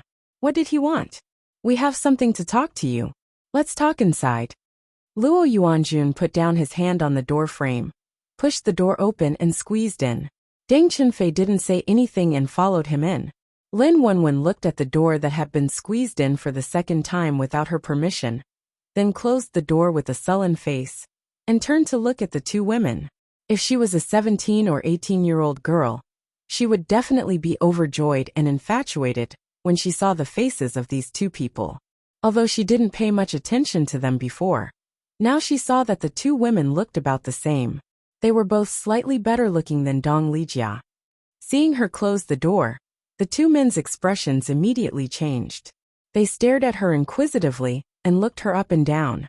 Luo Yuanjun stared at her body, while Deng Chunfei stared at Lin Wenwen's eyes. Lin Wenwen and Deng Chunfei looked at each other for a few seconds and saw that the other was not going to speak first. She said aloud, "Aren't you afraid that Dong Lijia will know that you are in a girl's room in the middle of the night?" Generally speaking, when a brother saw another man entering his sister's room in the middle of the night, he would have wild thoughts. Deng Chunfei looked at her, narrowed his eyes and suddenly asked, "Who are you?" Lin Wenwen was stunned. She looked up at his face and said calmly, "What are you talking about?" Deng Chunfei looked down at her, and his eyes were fixed on her sharply. He said with a straight face, "Except for your face and your body, you don't look like the Dong Xinshin we know at all. In this world, except for twins, the probability of people who look the same is as low as 1 in a million. Did you get plastic surgery? We have watched Dong Xinshin grow up, and we have known her for more than 10 years. Do you think we can't tell that you are a fake?" At this time, Luo Yuanjun also said, "In order to pretend to be a fat ball, you eat so much that you become so fat. It's really hard for you. Tell me, what's your purpose?" Lin Wenwen looked at the two of them with a baffled expression. "What are you talking about? I don't understand." But she thought to herself, "It seems that these two people care about Dong Xinshin very much. Is it because she is Dong Lijia's sister? Maybe, as Deng Chunfei said, they have been friends for more than 10 years. It's normal that they are so familiar with each other. Not only are you not Dong Xinshin, but even Dong Lijia has changed. He would never ignore Xinshin like this, unless you are not his Xinshin," Deng Chunfei said, narrowing his eyes. Lin Wenwen still pretended to be confused and looked at them. "Did you take the wrong medicine? What nonsense are you talking about?" At this time, Luo Yuanjun suddenly stood in front of Lin Wenwen, pointed at the position of Lin Wenwen's heart, stared into her eyes and said, "Although you look the same and have the same body, your soul is different. Who the hell are you?" Deng Chunfei's breath instantly changed when he saw him poke his finger into the other person's chest. While this position, Luo Yuanjun really dared to poke it directly. Lin Wenwen looked down at the finger that had sunk into her flesh, and then looked up expressionlessly. The corner of her mouth twitched, and she gritted her teeth and said word by word, "Where are you touching? Where?" Luo Yuanjun was startled by her murderous eyes, and he looked down at her. Then he found that his finger was poking in an awkward position of hers. No wonder it felt soft. But the next second he was instantly petrified. Chapter 1198. While Luo Yuanjun was petrified, Lin Wenwen glared at him and said through gritted teeth, "Have you seen enough?" It was not until then that Luo Yuanjun came to himself. He quickly withdrew his hand and looked up at Lin Wenwen guiltily. As a result, when he raised his head, a chubby fist came right at him. Puffed! Ouch! With a scream, Luo Yuanjun squatted to the side, covering half of his eye. When Deng Qinfei saw Luo Yuanjun's petrified reaction, he could not help twitching the corner of his mouth and wanting to laugh. The next second, Lin Wenwen threw a punch at Luo Yuanjun. Then, Luo Yuanjun immediately covered his eyes and squatted on the ground with his back to them. Deng Qinfei was stunned for a moment. Then he looked at Lin Wenwen and said with certainty, "You really aren't Dong Xinxin. You said that time would change people, but less than half a month ago, Dong Xinxin was still very normal. How are you going to prove that in less than half a month, her personality and habits have changed to become like a different person? Even if time could really change people, it still needed to be accumulated. For her to have such a change in such a short period of time, it would only happen if she received a very serious blow or some other stimulation. Fuck me. How dare you hit my eyes? What if I become blind?" Only then did Luo Yuanjun come to himself. He jumped up immediately, covering his eyes with one hand and pointing at Lin Wenwen with the other.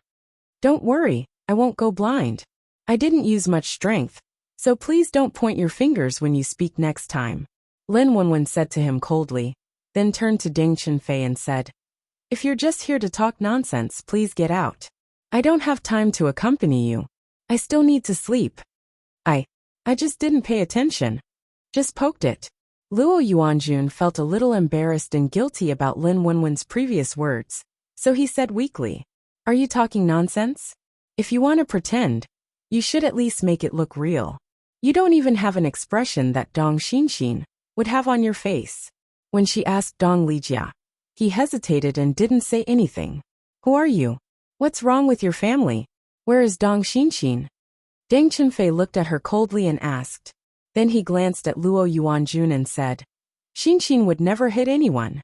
Even if Yuanjun had offended her just now, she would only back away shyly. Or yell."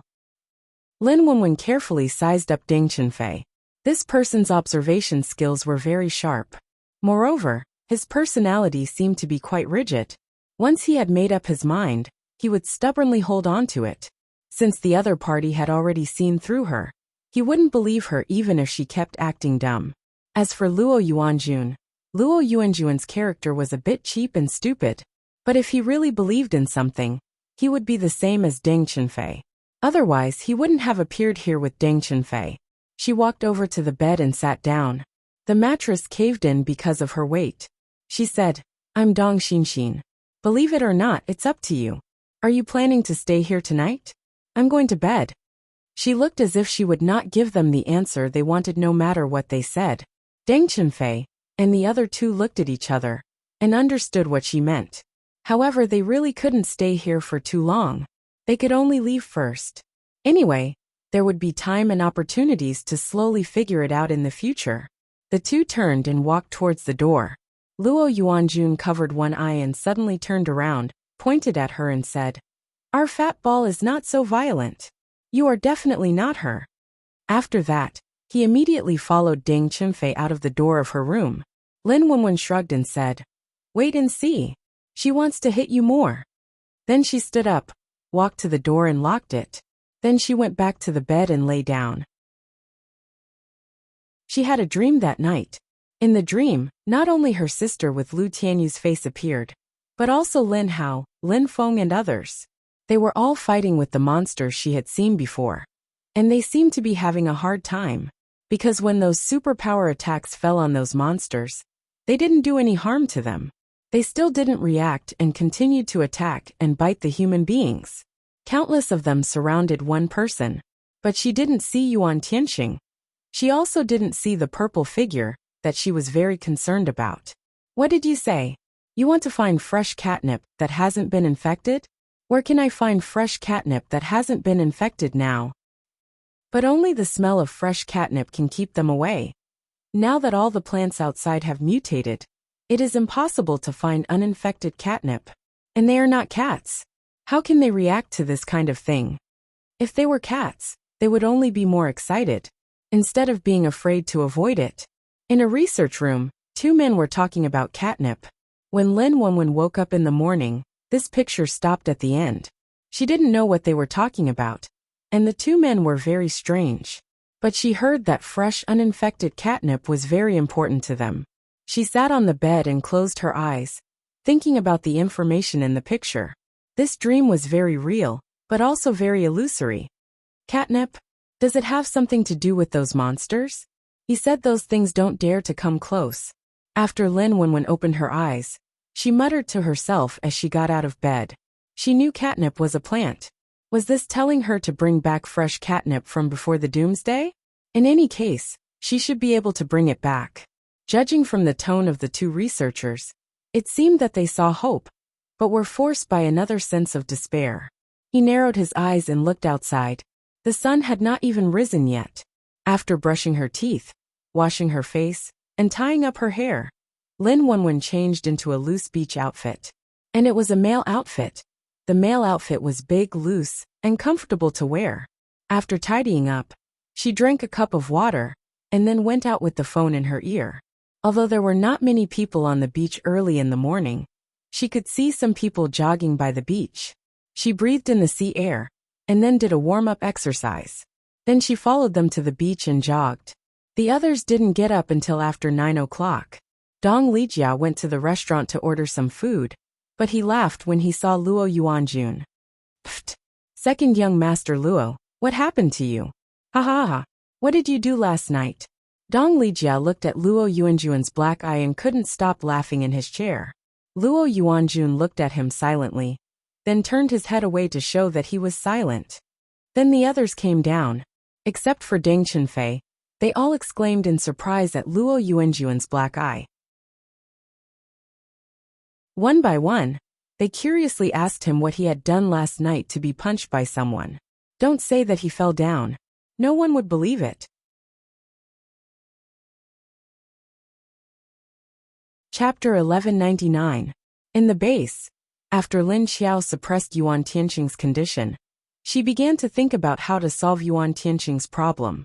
Even if she used the energy of the spatial lake to suppress him, she wouldn't be able to maintain it for long. She would have to change the water in 2 hours at most, and she would need to control the energy in the water. In other words, she suddenly fell into a situation where she couldn't leave Yuan Tianqing for more than 2 hours. If she couldn't change the water in time after 2 hours, Yuan Tianqing's life might be in danger. Should he throw Yuan Tianqing directly into the lake in the space, and use the energy of the lake to suppress the energy in his body?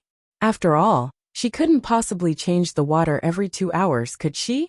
It seemed like she could only wash Yuan Tianqing and submerge him at the bottom of the lake. As for why she had to wash him, the water in the lake was for drinking. Cough. Thinking about how often she soaked in it. This was already a lake with a taste. Thinking about this awkward problem, Lin Xiao could only pretend she didn't see it. After thinking for a while, Lin Xiao decided to throw Yuan Tianqing at the bottom of the lake. It would save her trouble and worry. She said to Lin Hao in the room, "How about this, you help me wash him clean. Then put a pair of underwear on him. After washing him, I'll put him in the lake to suppress him. Otherwise, if I leave him here, I won't have enough time to deal with sudden reactions." Lin Hao thought it was a good idea after hearing what she said. So he nodded. "Okay, then I'll wash him." Before Lin Xiao walked out, she turned back and reminded him, "Wash him clean." Lin Hao was speechless. It seemed like he should drink less of the water in the lake in the future. Until the last moment. After waiting outside the room for half an hour, Lin Hao rolled up his sleeves and walked out with a face full of sweat and a depressed face. He said tiredly, "It's done." Lin Xiao turned around and entered the ward. Sure enough, Yuan Tianqing's pants in the bucket had been removed, and his hair was wet. He was wearing a pair of white underwear, and his whole body was purple and black. It looked very strange. She grabbed his arm and brought him into the space. They appeared in the middle of the lake and casually threw him into the lake. Plop! After Lin Xiao dropped Yuan Tianxing, he appeared on the shore in a flash. Then, he took off his clothes and dived into the water. After diving into the water, she controlled her body like a fish and swam to where Yuan Tianxing was. Right in front of him, facing him, she reached out a hand and placed it on his heart. His mind began to control the surrounding energy to gather here. The green energy shrank into a dark green color and piled up on Yuan Tianxing's body, wrapping him up into a human cocoon. His underwear was also squeezed and disintegrated by the energy, and he was completely naked from head to toe. After seeing that he was surrounded by green energy, Lin Xiao loosened his grip slightly and left the bottom of the lake to swim upstream. She returned to the shore and put on her clothes before she flashed out of the space. Duan Wan and Lin Hao waited outside the door. Seeing Lin Xiao disappear for a while and then reappear in the room, they knew that she had temporarily taken care of Yuan Tianxing. Lin Xiao walked out with her long hair dripping. She looked at Lin Hao and said, "Is there no progress in researching Yuan Tianxing's medicine?" Lin Hao Jun shook his head with a troubled expression. "No, I've even tried the root plant you brought back from the cave last time. But it's useless. I have no idea what the nemesis of this energy is. Also, I haven't studied the attribute of this energy in his body, so it's not that fast." Lin Xiao reached out and patted his shoulder. "Don't be too anxious. At least I can still suppress him on my side. But we can't let our guard down. Keep it up." Lin Hao sighed. He suddenly said, "If only Wenwen was here now.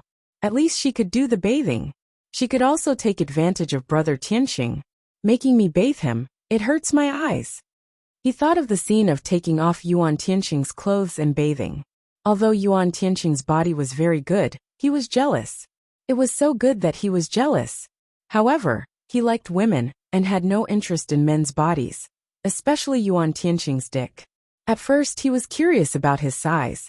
After comparing it with himself, the more he looked, the more he felt that his eyes were going blind. And he even helped him bathe there. There was nothing left to live for. If Lin Wenwen, who liked Yuan Tianxing, did it, she would be overjoyed. Lin Xiao looked at his expression and said with amusement, "What? Yuan Tianxing's body is not bad. It's quite pleasing to the eye. Are you jealous? You're much worse than him. But you're right. Taking care of Yuan Tianxing in his current state might be of great help to Wenwen's feelings. But she's in a special situation now. These two people are really something. How did they get into trouble together?" Duan Wan saw Lin Hao's expression and couldn't help but smile. Lin Hao shrugged. "Who knows? Maybe the two of them are fated in this aspect. Okay, that's it for now. I'm going back." Lin Xiao waved his hand at him and said goodbye to him before leaving for home. When he got home, the two children were still playing in the living room. The sound of a spatula stir-frying came from the kitchen. She looked at the time. Although it had been less than an hour since she left, it was almost time. Hadn't this man cooked yet? She put a towel on her head, and her hair was half dry and very messy. She walked to sit next to little Tungting, then picked him up and put him in her arms. "Well, he's a bit heavy. It's really a bit long. Can you stand?" She pinched his armpits with both hands and weighed his weight, then looked down at him and asked. Little Tungting shook his head and looked back at Lin Xiao. "I can't stand up yet." At this time, Wu Yueling also came to Lin Xiao's side and looked at him with a cute smile. Then she whispered, "He climbs very fast." He couldn't stand, but he could climb very fast. Lin Xiao looked down at Wu Yueling and saw her smiling sweetly. He couldn't help but reach out and touch her head. He smiled and said, "He is very good at climbing. If he could stand up, I think he would learn to run before he could walk." This kid was very active. If he could stand up, he would run everywhere. Thinking of the time when little Tungting turned into a strange grass and ran out of the space lake, he became a bit more active. Although he couldn't run very well at that time. Hearing Lin Xiao's words, Wu Yueling covered her mouth and laughed. She felt that her brother would really do such a thing. But if he ran before he could walk, he would probably fall.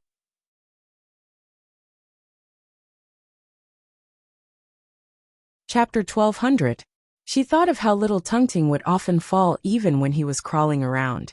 Wu Yueling smiled unkindly. Lin Xiao looked at her and smiled, then looked at little Tungting. She pinched his feet that were as soft as lotus roots and said, "I was too impatient. Normal children can only walk when they are 1 to 1.5 years old. But normal babies can only crawl when they are half a year old. But you can already crawl around when you are not even a month old."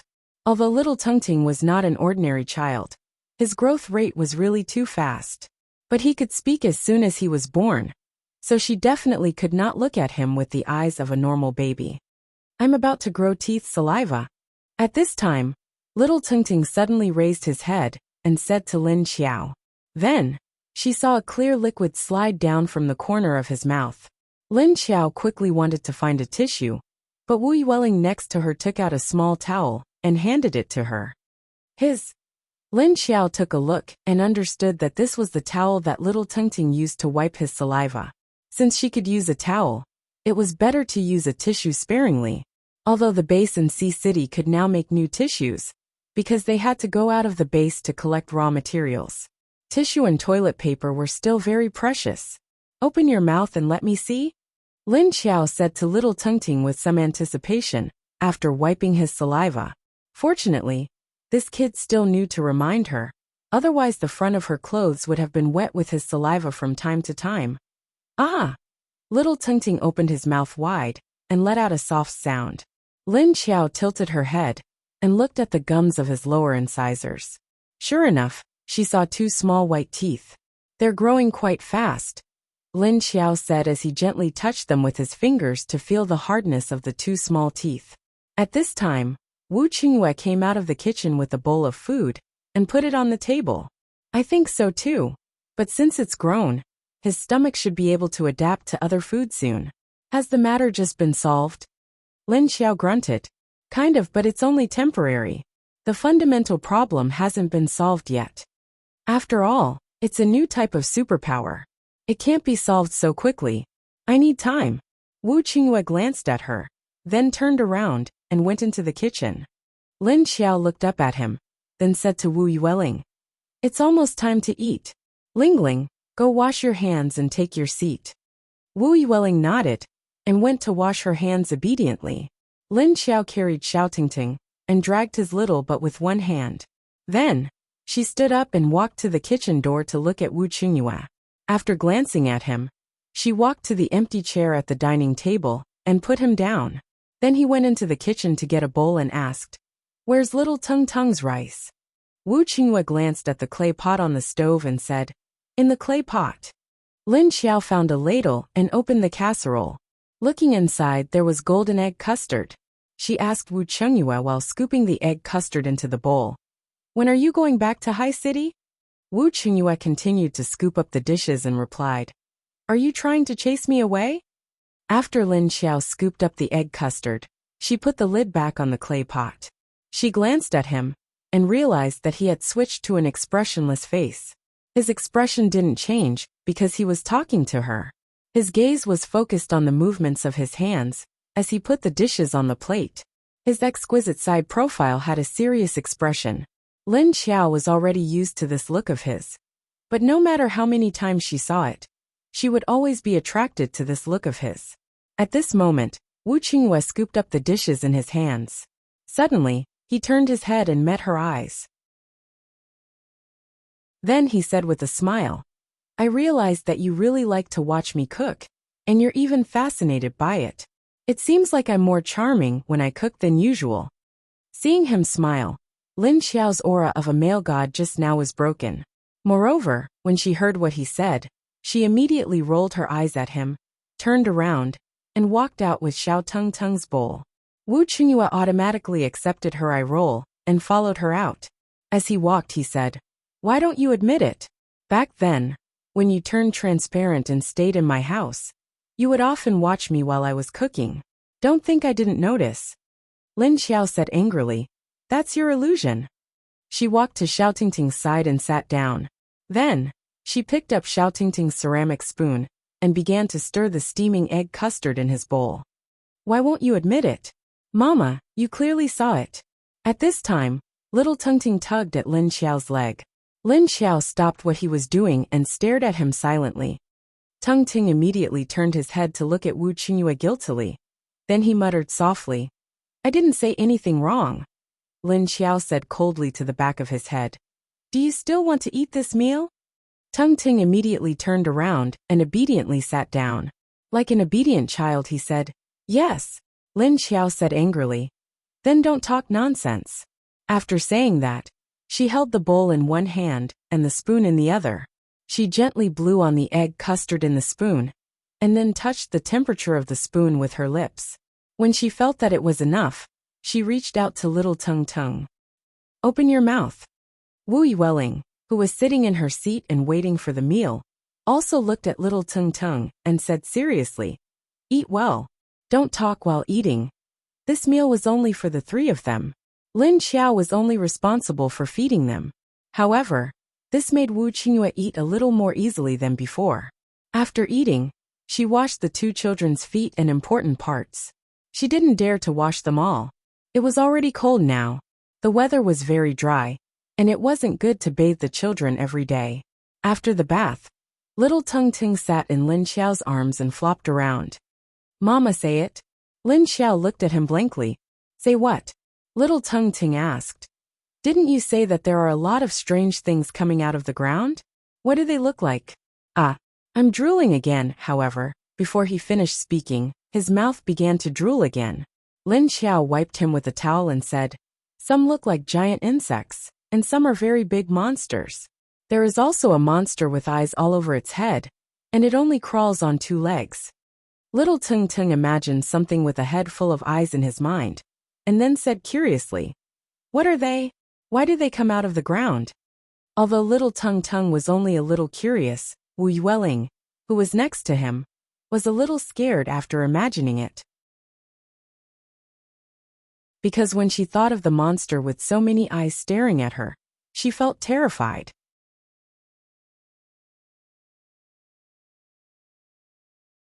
Chapter 12:01. While Lin Xiao and the two kids were talking in the house, Lin Kuei and Qiu Lily were lying down and chatting with Lin Jing in Lin Jing's house. They were also talking about the monsters. Lin Kuei sat on the sofa and said, "The monsters with many eyes that we encountered in the beginning, there was a black gas where they appeared. The gas killed the surrounding plants and animals, and the corpses of the mutated beasts were rotting very quickly. But the creatures with many eyes seemed to like to eat those rotting corpses." Qiu Lily and Lin Jing looked at him with their shoulders shrunk, refusing to imagine. Okay, don't talk about the monsters with many eyes.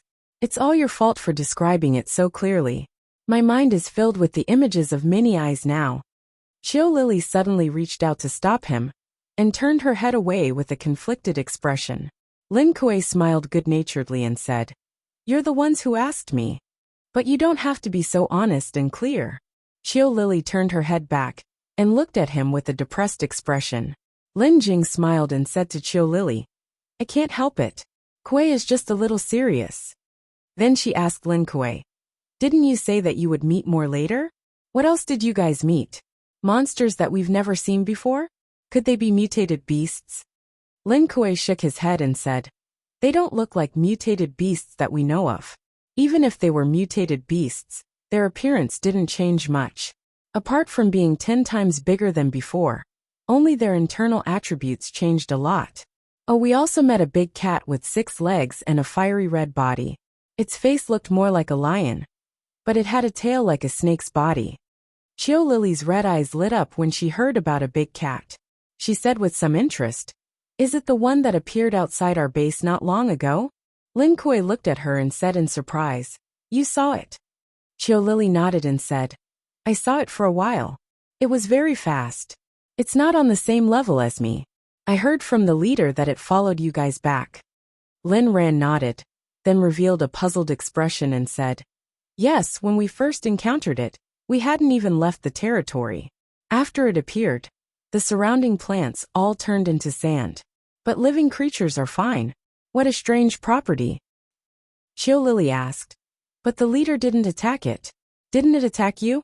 But since it followed us all the way here, why didn't the leader kill it?" She could still feel that aura coming from afar, even though it was very far away. It did not seem to affect the safety of the base, but he felt that these strange creatures were not to be trifled with. Staying near the base would always be a hidden danger, just like those underground gorillas. Lin Kuei also shook his head. His expression was not very clear. I don't know. The leader must have her reasons, and the monster left on its own. I just don't know if it will come back. Qiu Lily thought about it, and felt that Lin Xiao might have other intentions. She then said hesitantly, although I read the information during the meeting, I didn't see it with my own eyes. It feels weird to imagine it. Lin Kuei, who was sitting next to her, asked curiously, besides these two, did you guys encounter anything else? Lin Kuei looked at her and nodded, saying, there's one. It's very thick and long, as thick as a 1.5-meter bucket. When we encountered it, its upper body was sticking out of the ground, and the other half of its body was still hidden in the ground. But just the part sticking out of the ground was more than 10 meters long. I don't know how long the whole thing is. Qiu Lily then added, this is the kind that the leader said was mutated like an earthworm, right? But can an earthworm really mutate into such a big one? And there's a circle of teeth in its mouth. It's so disgusting. Will it have mucus on its body? Lin Kuei shook his head. No mucus. Their skin is a layer of keratin that looks like it's petrified. Other than biting their prey, they also like to spit saliva. Qiu Lily was slightly relieved and said, that's good, it's good. If it really had mucus on its body like an earthworm, it would be so disgusting. Imagining that sticky scene, Qiu Lily's zombie body felt terrible again. Lin Kuei nodded and said in agreement, if it has mucus, it's really disgusting. He looked at the time and suddenly stood up. It's getting late. We'll go first, sister. Rest early. Don't you have to work tomorrow? Lin Kuei subconsciously looked at the time and nodded. Okay then. She also stood up and sent the two to the door. Then, she looked at the two with a gentle smile, and sighed regretfully in her heart. If only Qiu Lily was a little older. The two standing together didn't look like a couple at all. Qiu Lily, who still didn't know that she was being treated as a sister-in-law, waved at Lin Kuei and followed Lin Kuei downstairs. Do you think those things will really attack the base? The places you encountered seem to be very remote, right? Qiu Lily asked while walking. Lin Kuei thought for a while and said, with their attribute of eating human flesh, they may follow the smell and find us. But we still have a lot of buffer time. They shouldn't find the human base so quickly. And those things also eat zombies. With a large number of zombies satisfied, they shouldn't find the human base so quickly. Although there were a lot of humans who turned into zombies, there were also a lot of monsters. And they had a big appetite. However, if there was a high-level monster, it would choose to eat the inferior food and actively seek out the delicious food of the living. So the buffer time was uncertain. There are so many zombies, isn't it enough for them to eat? Qiu Lily walked beside him and looked up at him and asked. Lin Kuei slightly tilted his head and looked at her, saying, if you were still a human, would you want to eat meat? Or tasteless steamed buns? Qiu Lily answered without thinking. Meat. What's so good about dry steamed buns? Lin Kuei smiled gently at her and said, so some of the more advanced and intelligent ones will definitely not only eat zombies. They may follow the smell of human activities and slowly approach the human base to hunt. Hearing this, Qiu Lily was a little depressed and lowered her head, sighing and said, yes, by then, the human base will be in trouble. Something with such a high IQ definitely wouldn't come alone. They will appear with a large force.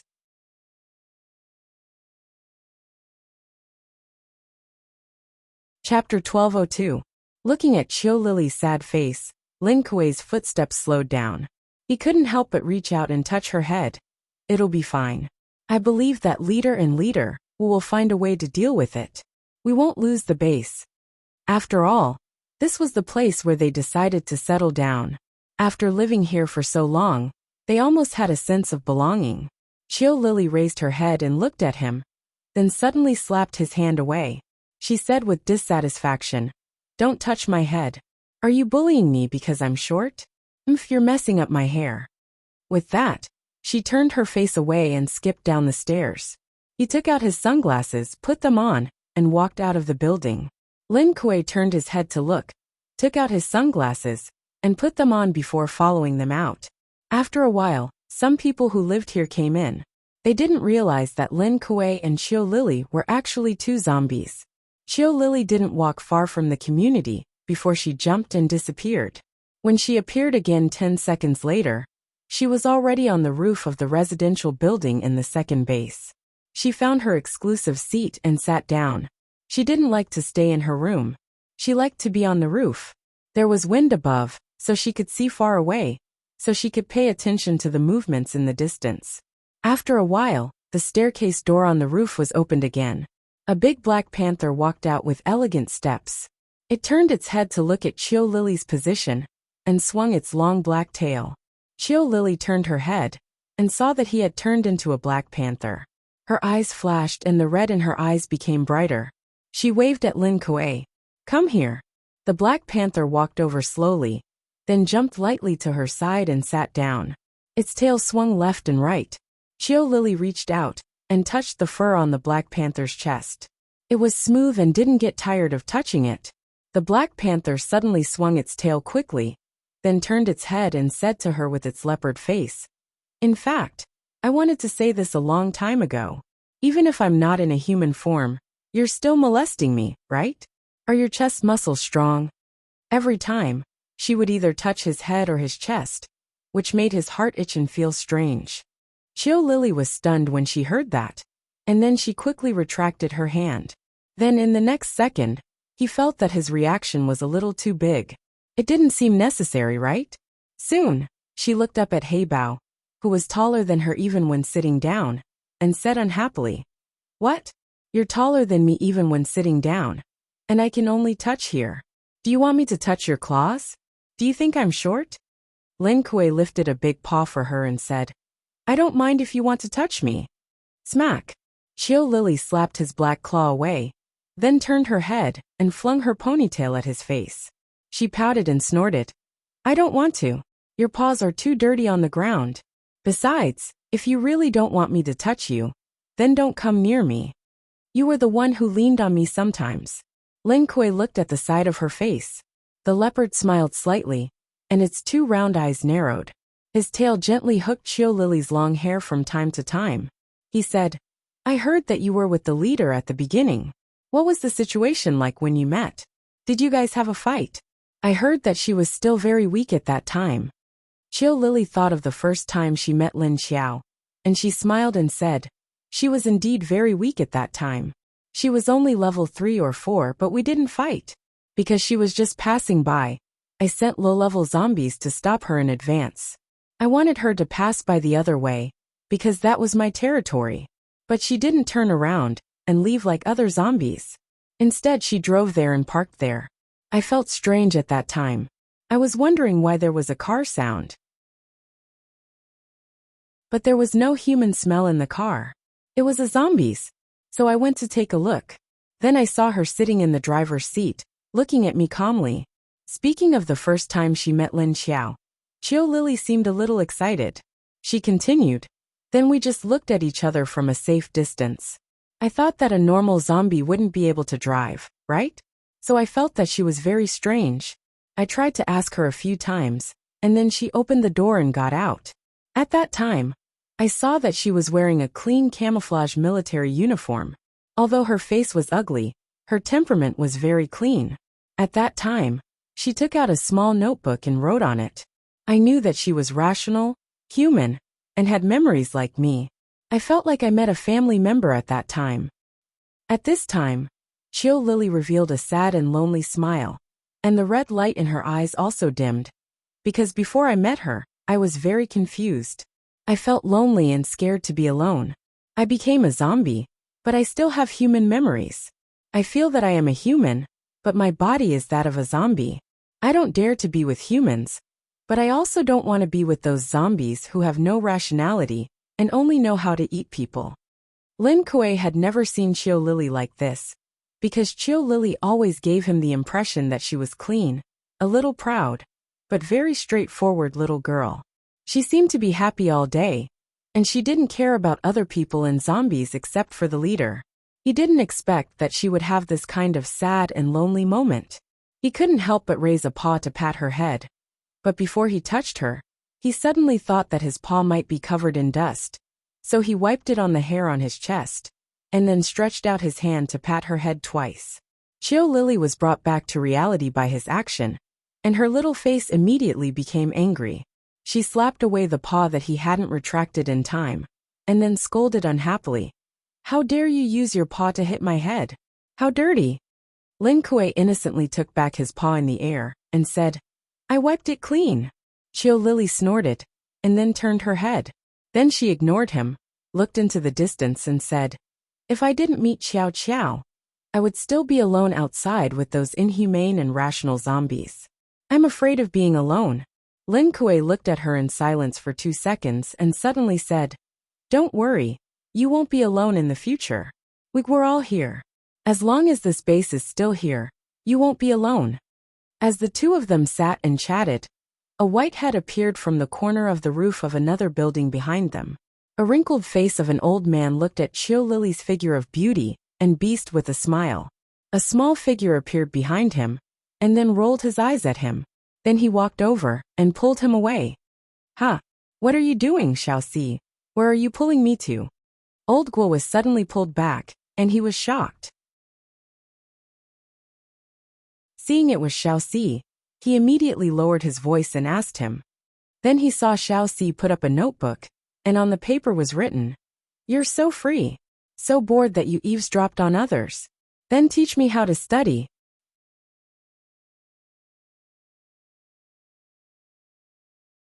Chapter 1203. Old Mingua's face turned bitter when he saw Xiaoxi's words.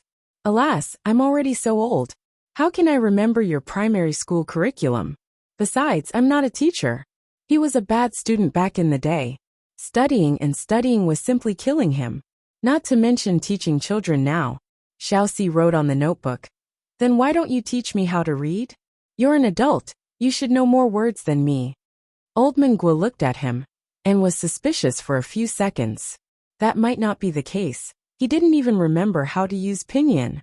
Okay, if this kid was reading a 5th or 6th grade textbook, he could still remember those words. But this little guy was reading a middle school textbook. He didn't even know many of those words. Ahem. Well, why don't you ask Lily to teach you? I'm old. My memory isn't good, and my eyesight isn't good either. Old Mingua looked left and right. Then he turned around and was ready to leave. Before he left, he pointed at Chill Lily. Xiaoxi stared at him silently. "What do you mean bad memory and eyesight? Even if you want to fool a kid, you have to come up with a better reason, okay?" Lin Xiao played with the 2 kids in the living room for an hour, and then coaxed them to go to bed. Then she sat in the living room, and started to take out the construction documents to deal with the work. Although there weren't many survivors in the base, there were still a lot of things that needed to be done in the newly built base. She just came back from outside, so she had to check on the progress of all the work.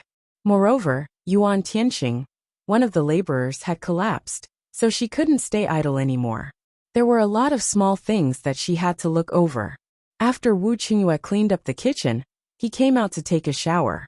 After showering, he sat on the single-seater sofa next to her, and also took out a pile of documents from High City to read. So the two of them tacitly didn't disturb each other, holding their pens and writing. The living room was quiet except for the sound of them flipping papers and writing. After 2 or 3 hours, Wu Qingyue let out a long sigh of relief. He closed the last document in his hand, and put all the documents on the coffee table into his briefcase.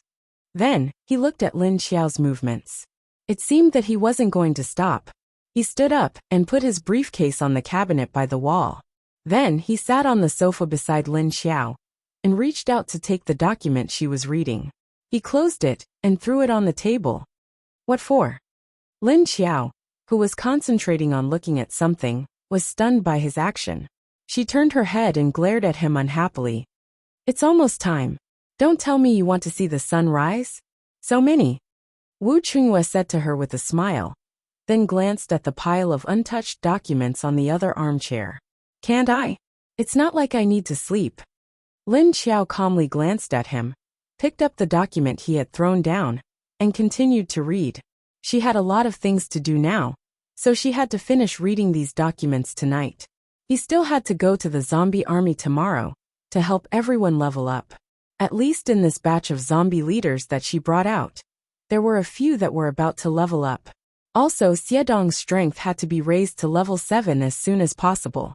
With a few more level 7 zombie kings, the defense of the base would be more solid. Wu Qingyue calmly took the document from her hand again, then looked at her eyes with a bitter smile and said, "Can you spare some time for me?" "Huh. In your heart, little Tung Tung and Lin Feng are the first, the base is the second, the zombie army is the third, and the new underground creatures outside are the fourth. What about me? Don't you think I'm too pitiful? I'm the closest to you right now." As he spoke, he felt that he was so bitter. Was this what Lin Feng had said? That before he confirmed his relationship with his wife, ambiguous moments were the most torturous? Lin Xiao silently looked at him, listening to him. He did sound a little pitiful. But, then what do you want? She hadn't confirmed their relationship yet. Even if she had accepted him in her heart, her actions hadn't reached that stage yet. "Sleep with me." Wu Qingyue looked at her and smiled. "You don't need to sleep, but I'm still a human. I need to rest too." It couldn't be that both of them were at home. But he still wanted her to sleep on the same bed? Moreover, that bed was hers. Even if they didn't do anything they loved to do, just warming the bed was fine. Wait, this female zombie's body was cold. Thinking about it, it seemed that only when he was doing it with her did he feel her body temperature rise. So, if he really wanted to warm the bed, he still had to do something he loved to do. But he felt that, if he did that now, he might be thrown out of the window. After all, not long ago, they were both tricked by little Tung Tung. That night he tortured her a lot. Lin Xiao looked at him and narrowed her eyes, but didn't say anything. Wu Qingyue could only continue to say, "It's just sleeping, I won't do anything else. Can I?" Lin Xiao looked around and said, "If you want to sleep, then sleep. Why must I sleep with you? I'm a zombie. Even if I don't sleep or work, I still need to absorb energy to cultivate." Wu Qingyue looked at her speechlessly. Alright, after the fourth would be the fifth, right? So he was going to be ranked behind again. He turned his head to look left and right, and suddenly saw the room where the two children were sleeping. His mind turned, and then he said with a smile, "Consider it my reward for taking care of the children these days? I, the leader of a large base, have become a nanny here. Don't you want to pay me?" Lin Xiao. It seemed that if she really refused, it would be too heartless. After hesitating for a moment, she said, "Then what you said is just sleeping. I remember seeing this topic somewhere in the past. Girls always believe what guys say. When a guy says that he only sleeps with a girl, 99% of the time, that's not the case." Wu Qingyue looked at her with a stiff expression and a little awkwardly. He wasn't that kind of man, okay? Inexplicably implicated, although he had other impure thoughts. But considering that he would be thrown out of the window, he gave up. He raised his hands. "I promise I won't. Really. At most. Cough a hug, is that okay?" Lin Xiao looked at him quietly with a "don't push your luck" expression.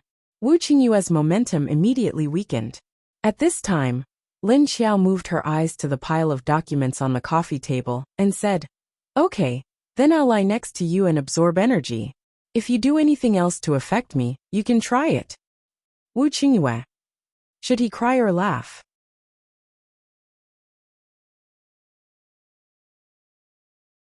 Chapter 1204. To Lin Xiao, letting him sleep on the same bed was already her biggest concession. She could be called cold or arrogant. Although Wu Qingyue had done a lot for her, and wanted to be with her, it didn't mean that he could change her lifestyle.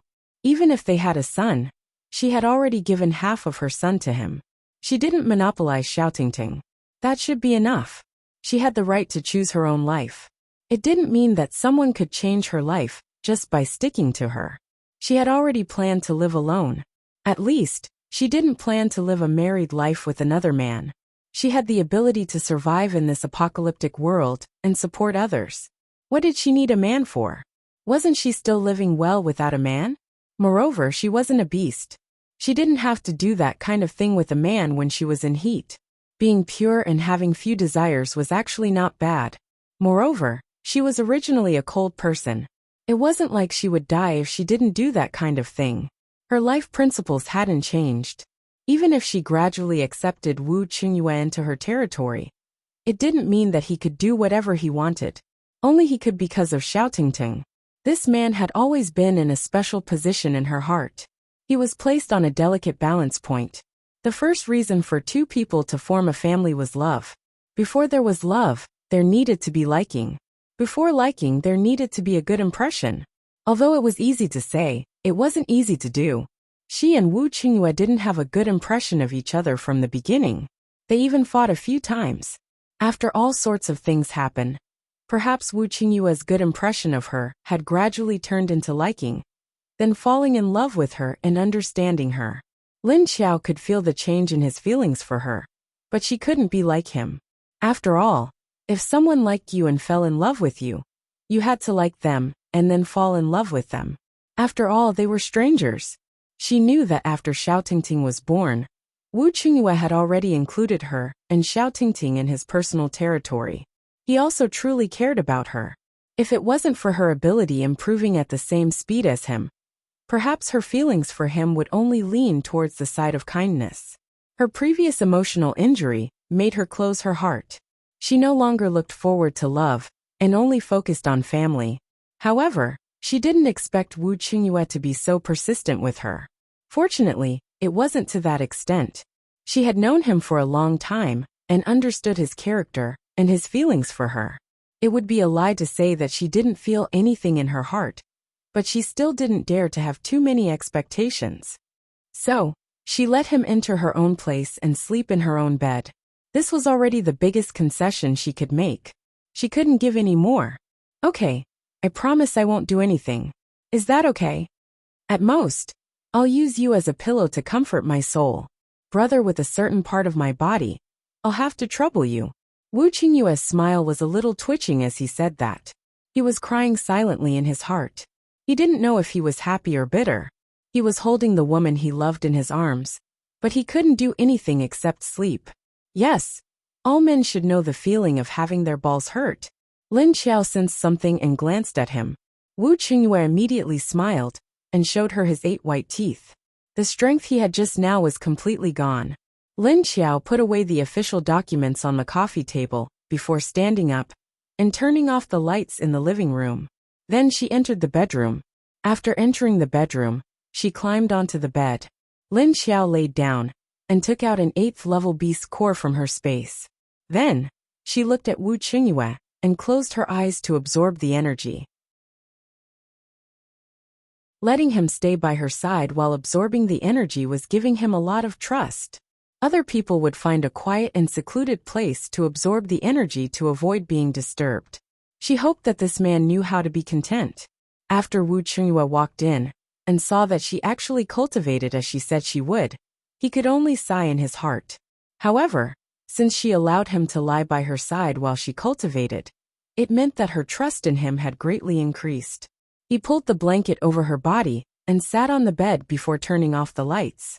After lying down, he didn't do anything. He just stared at the ceiling quietly. His nose was filled with her sweet scent. It wasn't like when he slept here alone before, where he could smell the faint remnants of her scent. Instead, it was fresh. He felt a strong wave of energy enter her body from one side and her palm. Then, it flowed through her entire body and gathered at her heart. Finally, a very pure wave of energy was purified from her heart and transferred to the center of her head. It was not the same as a human's absorption path. When a human absorbs energy, the energy would not stop at the heart. Instead, it directly flowed through her internal organs and finally gathered at the head. Wu Qingyue didn't fall asleep immediately. Instead, he quietly felt the flow of energy from Lin Xiao beside him, while observing the changes in her breath. When her aura and the amount of energy she absorbed reached a stable point, he quietly moved his hand to grab her hand that was leaning against him. Because Lin Xiao was using her other hand to hold the energy core, Wu Qingyue successfully touched her empty hand and placed 4 fingers from her index finger to her little finger into her palm. Her hand was still cold, like a corpse's, but the temperature was a little higher than a corpse's. Because his movements were very light, his slow movements didn't cause the female zombie to have any other reactions. But before he could continue to feel the touch of her hand, a wave of energy suddenly came from her palm and entered his body. This energy was the one she was absorbing. Wu Qingyue. Huh? What's going on? Wait, he just wanted to touch her hand and eat some snacks. He didn't want to share the energy she was absorbing. What should he do? Should he let go? Two people absorbing energy at the same time was unheard of, right? Would it affect her if he let go? For example, it would cause a sudden energy disturbance or something. But if he didn't let go, would she open her eyes and stare at him? This situation was a little awkward. Wu Qingyue's hand froze. He didn't expect this to happen. He was hesitating whether he should let go or not. When a psychic was absorbing energy, if there wasn't a lot of interference from the outside world, there wouldn't be any reaction. Actually, it was similar to what the ancient people said. When cultivating internal energy, it wouldn't affect the person meditating if the movements were light. It was the same for psychics. Could it be because she had the body of a zombie? At this moment, he suddenly felt the hand that was holding Lin Xiao's hand tighten. She had actually grabbed it. Wu Qingyue was shocked and turned to look at her, but he realized that her face didn't change in the darkness.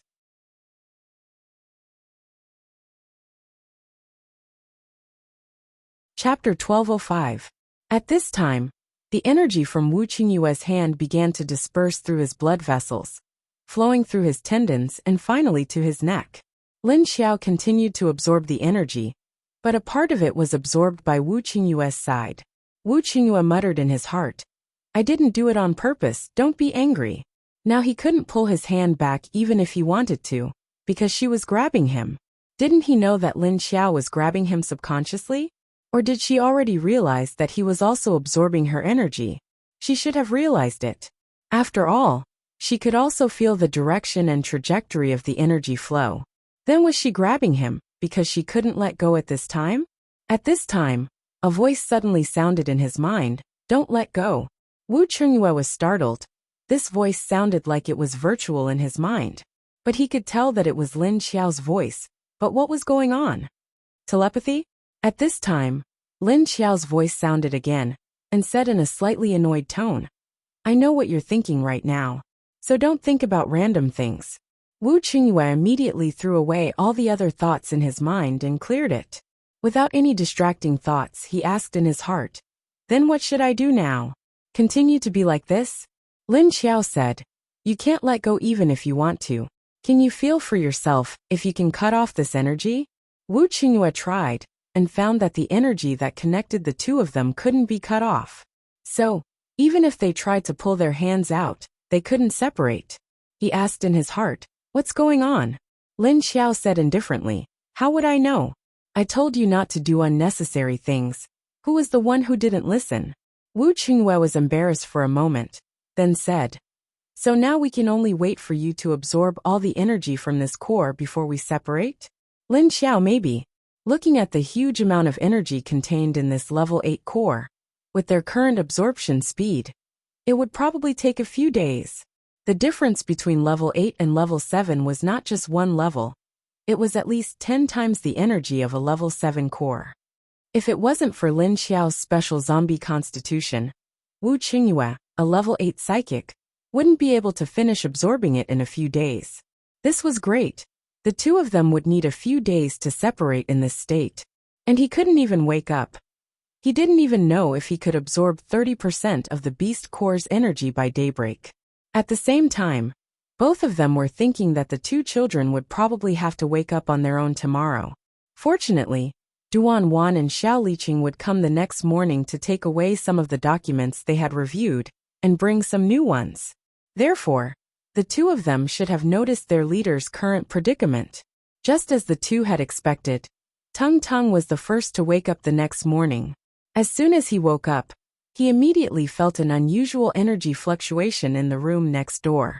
He stretched out his nose, and his two little nostrils twitched. Then he revealed a blank expression. "Ah, What's going on with Mama and Papa? Little Tungting sat on the bed, but because his body was still too small. In winter, when the blanket was thick, he was actually buried in it. Even if he sat down, he could only see the top of his head. He raised his hand and struggled for a while before he pulled the blanket down and revealed his head. Then he thought about it suspiciously. He always felt that the current energy fluctuation of his Papa and Mama was a bit similar to the situation when he made love with them for the first time. But it was not quite the same, because there was not such a big movement at that time. Lingling, get up, get up. He turned his head and began to shake Wu Yueling, who was in the blanket next to him. Ugh! Wu Yueling let out a vague groan from under the blanket.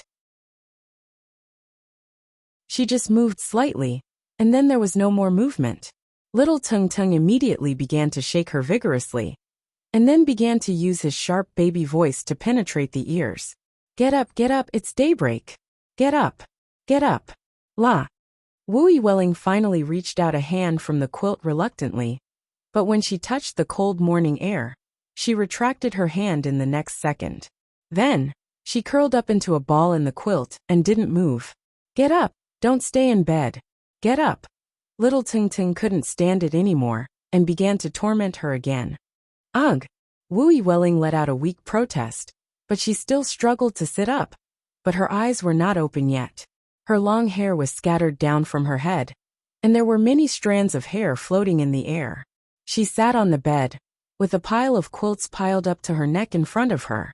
She pushed the quilt away with one hand, and rubbed her eyes in a daze with the other. Get down, get dressed. Put on shoes. Help me put them on. Little Tung Tung climbed out of the quilt mountain, and said while directing Wu Yueling, who was still asleep. Ugh! Ha! Dad didn't come? After rubbing her eyes, Wu Yueling finally woke up a little, but when she looked around, she didn't see her father. Usually, he was the one who came to wake them up. Little Tung Tung climbed to the edge of the bed and sat down saying, Go down and get clothes to wear. Papa and Mama definitely can't come now. Let's get dressed and go to their room to have a look. Wu Yueling didn't respond to what he said, but seeing that he kept urging her to get clothes, she obediently climbed out of bed, put on her little slippers, and then took 2 steps towards the chair where the clothes were placed. She first took Little Tung Tung's clothes, and then began to help him put them on unskillfully. Fortunately, Little Tung Tung was still very cooperative with her. He stretched out his hands to let her put on his sleeves, and then put it on his head. After putting on his underwear and coat, she was stopped by Little Tung Tung when she was about to put on his socks. All right, put on your own clothes first, and then help me put on my socks. It's cold. Be careful not to catch a cold. Little Tung Ting pushed her away, then lowered his head to button up and said, The weather now was indeed very cold in the morning. Wu Yueling went to find her own clothes to put on, but she said slowly, I won't catch a cold. My body is good. She had a special ability of healing. Although Wu Yueling didn't know much about self-protection, she knew that her body wouldn't get sick. Little Tung Ting looked up at her and thought, Oh yes, you have a special ability of healing. After Wu Yueling put on her clothes, she turned back and helped him put on his socks. Only then did she run to open the door before turning around to carry him down from the bed and walk out. Otherwise, she wouldn't be able to open the door with Little Tung Tung in her arms. Dad, why didn't he come? She carried him to the door and asked curiously. Little Tung Tung rubbed his pink little face and said, I don't know, let's go take a look first. You're tuning in to the Li Mei's Wuxia Whispers YouTube channel. We're so grateful for your support, and don't forget to subscribe to join us on this incredible journey through captivating stories.